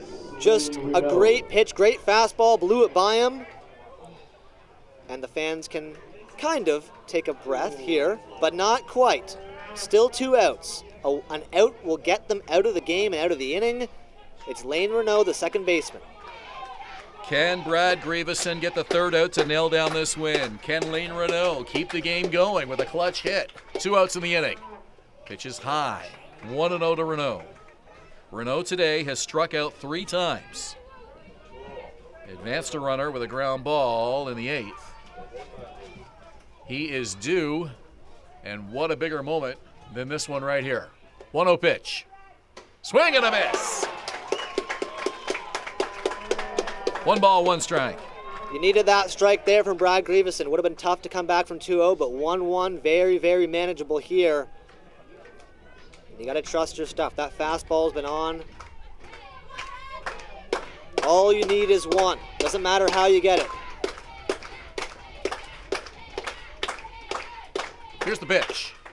Fouled away, and Grieveson now 1 strike away from sealing this Game 1 victory for the Baycats. Where would you rather be than right here, right now, at Vintage Throne Stadium? 9-8, Barrie, 2 out of the 9th. These fans on their feet as Brad Grieveson comes set. Renault waggles the bat, 1-2.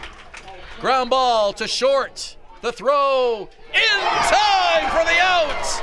And the Baycats nail down Game 1 by a score of 9-8. What a game, what an ending. I'm at a loss for superlatives. All that matters is the W. It does not matter how you got there. 6 errors, 15 hits, a 1-run ball game. And Ben Davy, how are you feeling after that?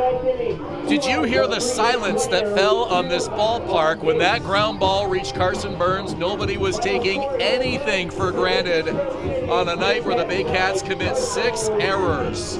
They dodge a bullet and nail it down in the 9th for a 9-8 victory over the Hamilton Cardinals. Who knows what we're going to see the rest of this series, but boy, an absolute nail-biter between these 2 teams here tonight. So a reminder that this series heads back to Hamilton tomorrow evening. That'll be a fun road trip on a Friday night for Baycat fans, I'm sure. And then we're right back here on Saturday afternoon. Patrick Melbourne, Chris Lazar, and the rest of our Baycats TV crew with the call at 4:05 for Game 3 here at Vintage Throne Stadium. Hope to see you here for it. If you can't make it in person, join us, of course, here on Baycats TV, Rogers TV, and Cable 14. For Sam McCoy, Dylan Quinn, and the rest of our crew tonight, I'm Ben Davy. Final tonight, Baycats 9, Cardinals 8.